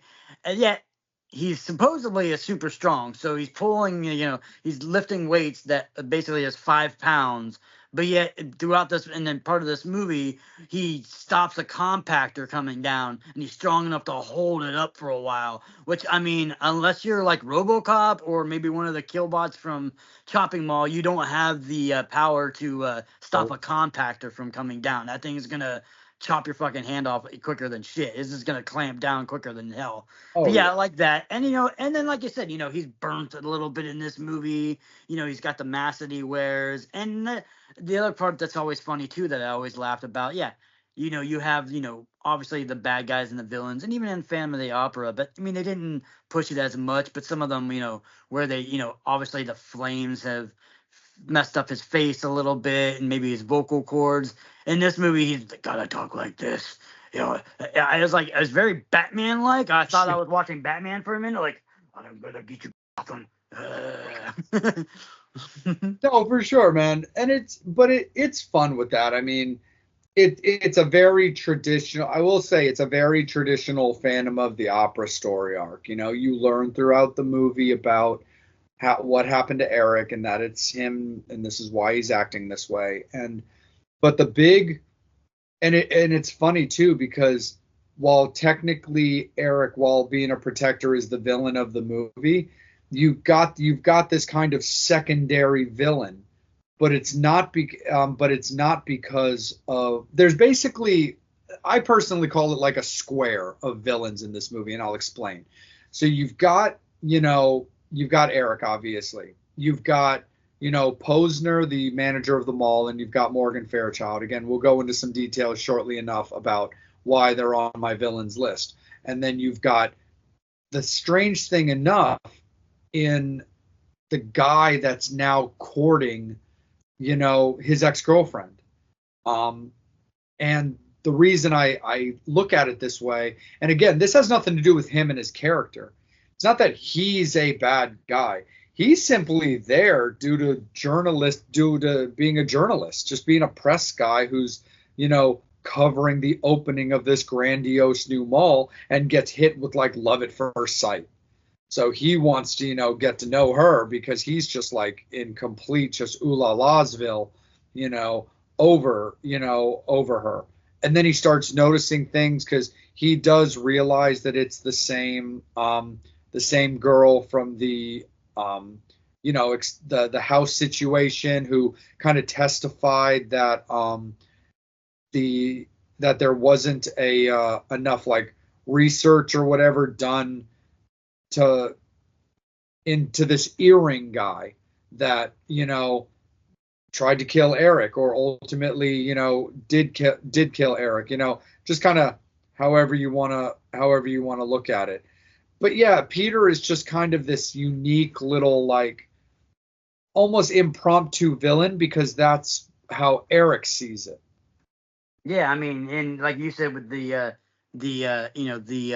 square of villains, I mean, you actually got to kind of have added a little extra bump because you even mentioned him in a second ago, where you have the guy with the earring, Right. him as being a villain too, where you find out that he was the guy who basically ultimately tried to kill Eric, tried to burn down this thing, and she remembers that, this dude wore an earring, and testified and all that stuff like you said, and couldn't find him. Yet he's coming back into the mall wearing the same earring again, going around. And even the guy who's managing the mall was like, dude, you seriously wearing the same fucking earring? Like Right. how dumb are you, be man? Like he's trying to take it off, and he's like, I won't take this thing off from my, cold dead body, which foreshadows what's eventually gonna come for him. But yeah, it's like, yeah, if I was indicted or trying to, did a crime, and the witness notices that, this guy had this on or had this, I'm not going to wear that thing again. That's basically just you're walking around like showing like, hey, look at me, I have the, because he's a mall security guy in this movie, which is kind of interesting too, because like we talked about Ken, he's another, mall security guy in this, and the mall security guys are not good guys. They're also bad guys throughout this movie too, because they work for the guy who runs the mall, and he's a shady, evil guy. But yeah, I'm like, yeah, I agree. I agree with, you usually don't agree with the bad guys most of the time, but I agree with him. Like, yeah, take the fucking earring off, man. Like, Right. first of all, I mean, I get it. It's 80s. Those dangly earrings were cool in the 80s, but yeah, they were never really cool. But apparently they were cool. But no, But yeah, the only reason I don't put him like as a main villain is basically like kind of what you said about Ken. It's Posner that's a villain. He's earring guy and Ken are more like cronies. yeah, They're the henchmen. It's like Bob, the guy that was the right hand man to the Joker in Michael Keaton's Batman. Since we had made a Batman reference earlier, that's the only reason I didn't give him his own little pedestal to stand up in my little square of villains, is because he's more of like that henchman. But no, absolutely, he's still a major player, because it's like, look, man, if your boss is calling you out as an idiot for still looking the way you look, knowing you did this awful thing, it's really not a good time to be prideful. yeah. Yeah, yeah, and then you find out, like you said, you find out about that. You find out that this mall, like you said, that was the reason why they killed Eric in this mall, was because this was he owned a piece of land that the contractors wanted to put this mall in, and you did kind of like, okay, what about the houses that were next to it? I guess maybe they eventually probably gave in or something like that. And then that's when he explains, Eric explains it. Yeah, he's down in the area where, what used to be part of his house that was, survived, that the mall basically just didn't even clean up. Like they just basically just poured them all on top of the, like, the last little bit of that house and stuff like that. He opening up a closet that's got a bunch of different things that he gave her, and just like any, like you said, he's not really a villain, but he kind of is a villain, and that's when he becomes a villain, because he's just so over this, powering himself with this revenge, that he doesn't even care. And the beginning was to protect her, that he eventually ends up becoming a monster to her, where he's attacking her, and he's almost, he's trying to almost kill her, because he's just more focused on getting his revenge for his, almost death, that he doesn't even care that, it's, that his girlfriend's kind of in the crossfire. Yeah, and it's interesting too, because that's kind of the idea, like, of it. His crawl space is basically what he used to describe as his safe haven from his house, where he was like, yeah, this was my happy place. I could work out, I could listen to music, I could do stuff down here. So that's why this place is still my this is why I'm still here now. It's not my fault that they plopped a fucking multi-million-dollar building on my head. That's their fault. Now they're going to pay for it, kind of a thing.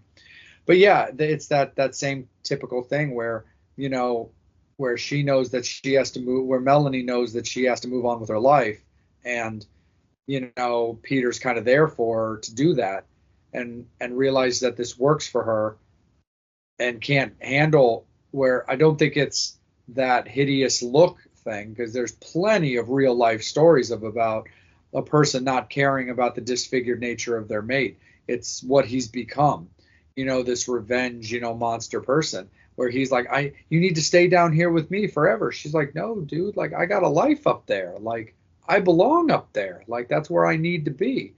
And then he gets triggered into that whole kind of, well, if I can't have you, then nobody can. We're going to die together, and live happily ever after, as corpses. And that's when you learn that, he's rigged the whole mall with a bomb, to explode and just take everybody out. And ultimately, she's able to escape it when Peter's able to kind of come to the rescue and at least get her away from him for a little while.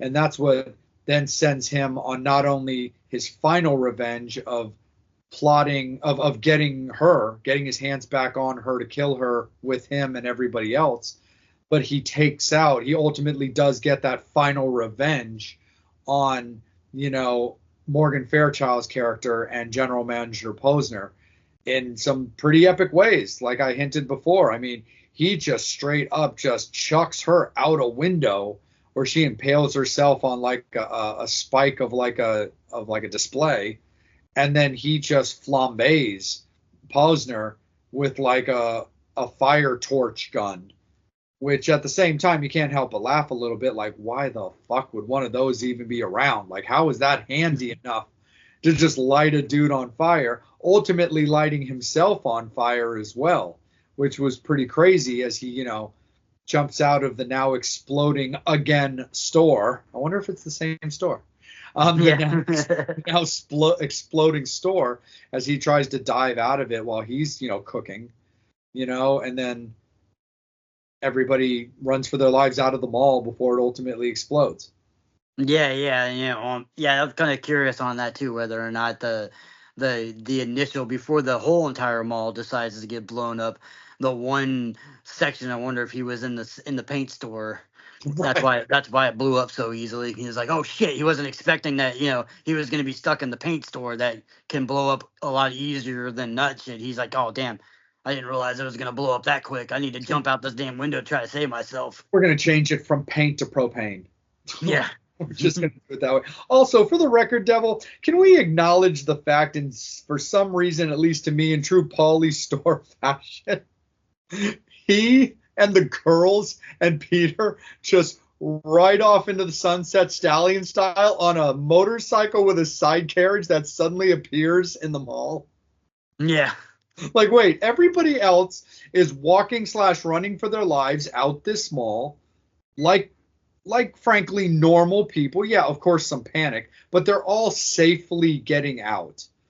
But they literally are driving out of the mall on like a motorcycle, like just kind of like, Magic Stallion style.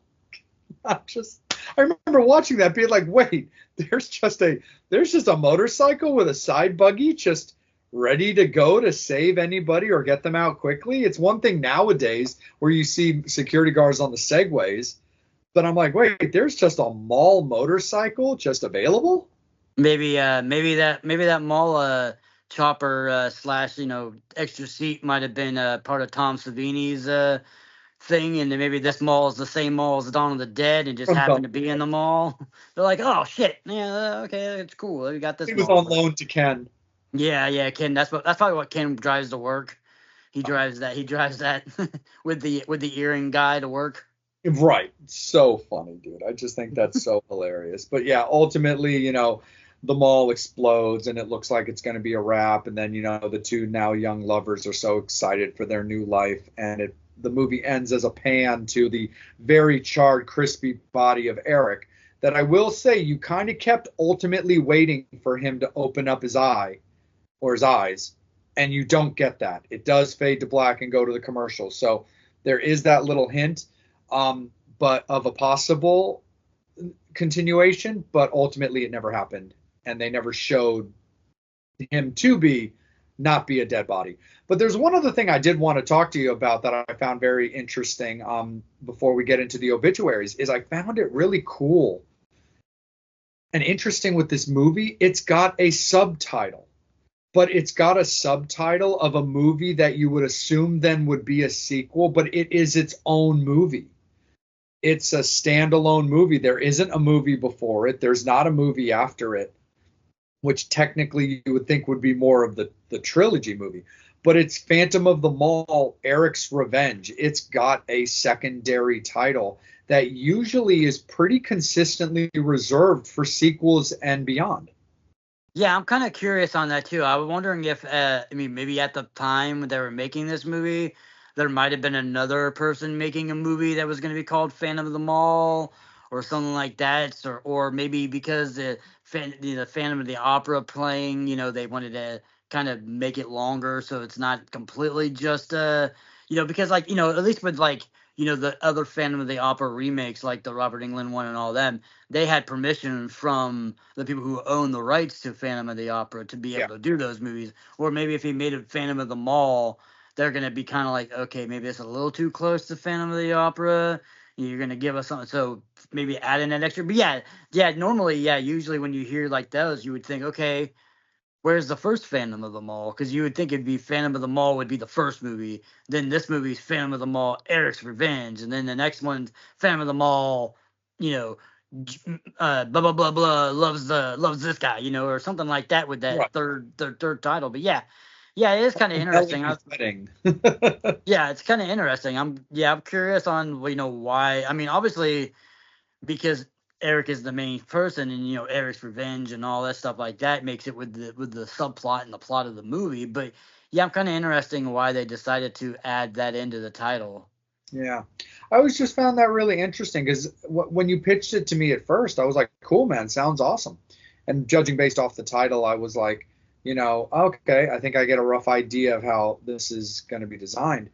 But at the same time, there was a little part of me where it kind of like bopped through my brain as I was like, wait, did he give me a sequel to watch when I gave him a regular movie to watch? Not that that's a bad thing. That's totally fine. We've done that before where we didn't do Leprechaun and Leprechaun 2. We did Leprechaun and we did Leprechaun 3.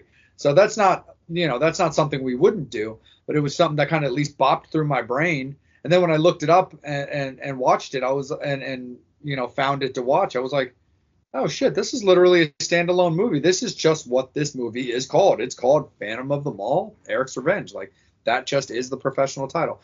But yeah, dude, I just found that particularly interesting. I don't know. Maybe it's supposed to technically be the sequel to Kiss's Phantom of the Park. Maybe. Who knows? A slightly It's the unofficial sequel to Dawn of the Dead, remember? Because that's why There he is. True. Ken and the bike is still there. Yep, absolutely. Eric's Revenge. Dawn of Unalive or whatever. I don't know. Yeah. Daybreak of the Unalived. I don't know. But anyway, brother, let's pop into the obituaries as well, man. Where do you see this movie? And then we'll compare it to how we ranked it with Chopping Mall.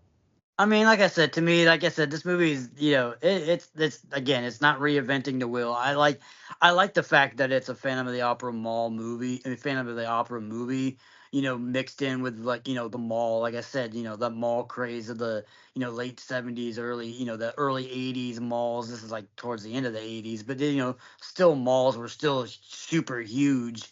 So it's just that mall craze and everything. But yeah, I mean, like I said, overall, it's a fun movie. I mean, it's one that it's rewatchable. I don't think it's as rewatchable as Chopping Mall, but it's definitely one of those ones that you could watch it and you can watch it again and still be entertained. It's fun. It's campy. I mean, it doesn't have the overall great structure of like Chopping Mall. I think is a little bit better, but it's still a fun. I think it's still a fun movie. Like I said, in the fact that you got like Morgan Fairchild kind of out of her acting will. You had a young Pauly Shore in this movie, and being a horror movie, with him mainly known as like comedy and comedy movies and stuff like that. So yeah, I mean, like I said, and there's some good kills, it's some good fun. I mean, the kung fu is hilarious in the movie, so it's just adding that little extra, little fun part of it, just as fun. But like I said, overall, like I said, it just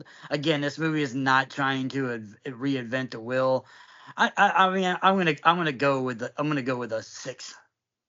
Yeah, I'm with you on that one, man. That's where I had it too. It's the same type of thing because like It's fun. Again, it's got a rewatchability factor, not on like a crazy level, but you can enjoy it multiple times and stuff. And it's, it's got a cool cast. It's got a cool little turn on the concept, but we can't pretend that it's anything greater than what it really is. And, as much as I find it on a fun level equally to Chopping Mall is just that more of an original idea. And I mean, yeah, not so much the killer robots kind of thing, but that movie as a mall movie with that premise versus this movie of Phantom of the Opera without the music, just taking place, in a mall as opposed to an opera house is, it's still a redone idea, which is, ultimately would have to come into play when ranking it properly. But yep, I'm with you, man. I think 6 is the way to go. It's fun. It's just not quite on that Chopping Mall tier and not quite into that solid movie tier as well. So that's the way it's going to be, Fangs and Infernos and our beloved ghouls. It's going to be a 6.5 for Chopping Mall. It's going to be a 6 for Phantom of the Mall, Eric's Revenge. Victory on this one goes to the vampire. That's the way it is going to be. We appreciate you guys as always. A lot of love, of course, going out to our absolutely horrific sponsors and partners. Horns up. Fangs out.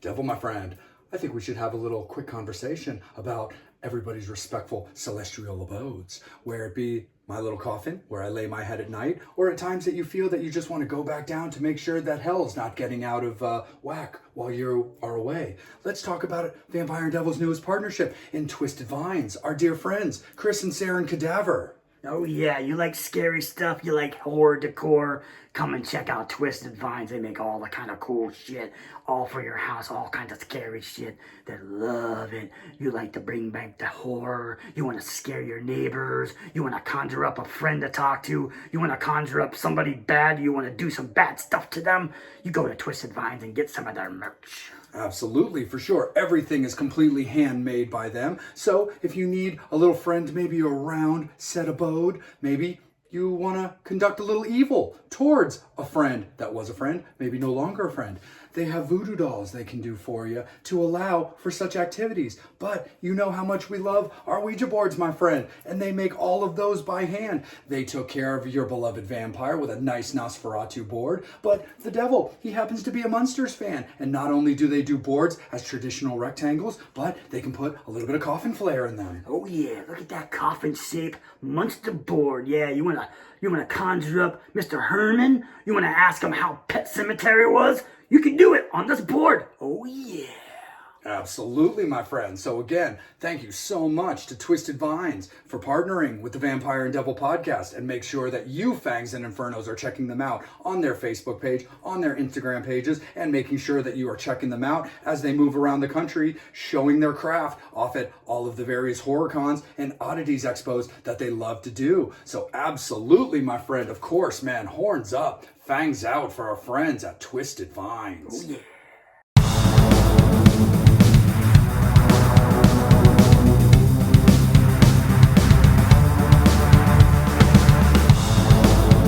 All right, Fangs, let's break down a brand new coffin nails for us. It's kind of a lot to unpack here, so I'm going to keep it short and sweet, but make sure that I hit all the necessary points, because we're going to have a little discussion about getting bit, or in this case, bit from 2019/2020. Basically, it revolves around a group of feminist vampires. It's not that they don't believe that men should be alive, it's that they don't believe that there's room for them to be vampires, because they're just going to suppress them, keep them under their thumb, and just make them less important than everybody else. So overall, it's actually a pretty cool concept right off the bat, because that's never really been done before. So I kind of dug that.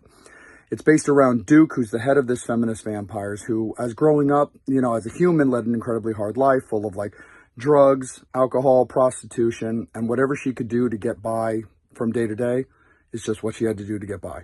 She gets turned by a powerful male vampire and becomes one of his brides. Ultimately, she thinks she can do it better and ends up ridding herself of the male vampire by burning him up, by keeping his heart locked up in a box so that way he can never regenerate, and locking his bride in a place called the Hole in their lair. When it comes to the overall story, it's based around Laurel. She's a, college student. She's on summer vacation. She's going out to LA to visit her brother and just kind of like have a good time. And in typical vampire storyline fashion, she gets, scooped up into this world of vampires. And ultimately, it's about whether or not she wants to stay in it. Because, Duke has a very strong way of thinking about things. Hey, these are the rules. Men cannot be a part of us. This is what it's all about. And Laurel has to decide if that's going to be a thing or not. Ultimately, the head vampire does get resurrected, as does his bride get freed. And then it's kind of a battle out on whether or not everybody is going to turn on Duke for trying to run vampires this way, or if there's possibly a proper way to do this by everybody, coming together. Ultimately, there are certain people that are rid and certain people that are locked back up, but I'm going to leave that for you to check out.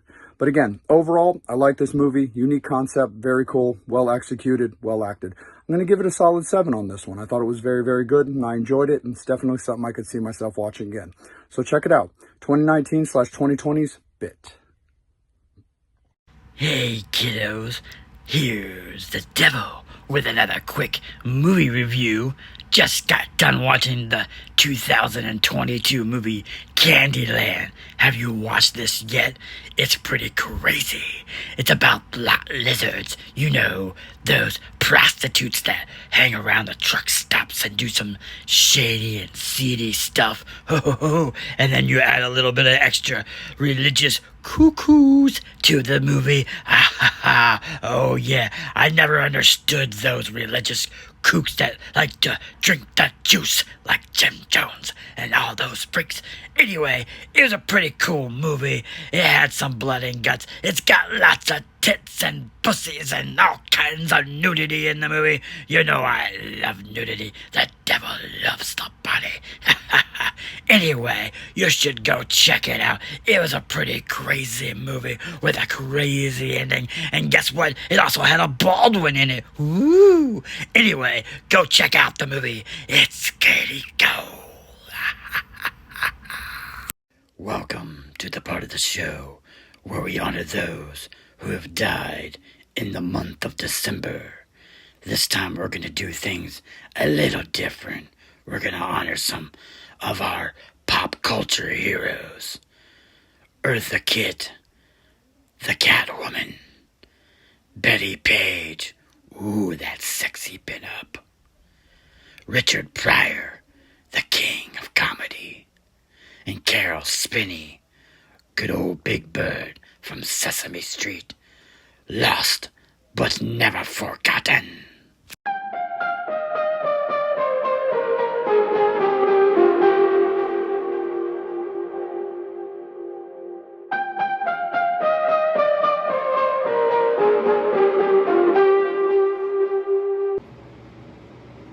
Ghouls and Fangs, Vampire and the Devil here.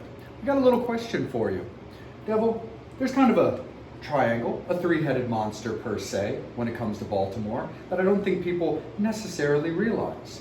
We've got Edgar Allan Poe, we've got John Waters, but what else do we have? We got the Ouija boards, oh yeah.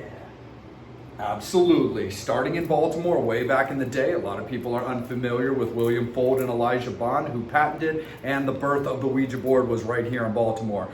Devil and Vampire coming at you from the Witchboard Museum of Baltimore, courtesy of our friend John Kozik, who invited us out to check it out and shoot a little conversation action to let you guys all know. Of course, you've seen on our socials that we have partnered with both museums, and we couldn't be more appreciative to John for that opportunity. So whenever you're here in Baltimore, of course, right attached to the Bazaar Oddity Shop off of the Avenue, you have Witchboard Museum Baltimore. And when you're in Witch City, USA, up in Salem, Massachusetts, that's when you get to visit the Salem Witchboard Museum. Oh yeah, if you want to see some cool stuff, see some cool boards, get some cool history, go see our boy John. Man, that guy is really awesome, man. That dude knows his boards, he knows his history, he's about preserving the society of witch boards and the talking boards and all that goodness. And we love it. We love the fact that, they were gonna bring in this museum here in Baltimore, so all the Baltimore fans or all your East Coast fans or maybe not as far away, going up to Salem, come out to Baltimore and check it out, you know what I mean? Because there's some cool stuff in this museum, and you gotta check it out, because the devil and the vampire said so. That is Facts right there, my friend. Again, absolutely attached to the Bizarre Oddities shop in the Avenue in Hamden for the Baltimore established Witchboard Museum, or off of Essex Street in Salem, Massachusetts for the Salem Witchboard Museum. Horns up, fangs out.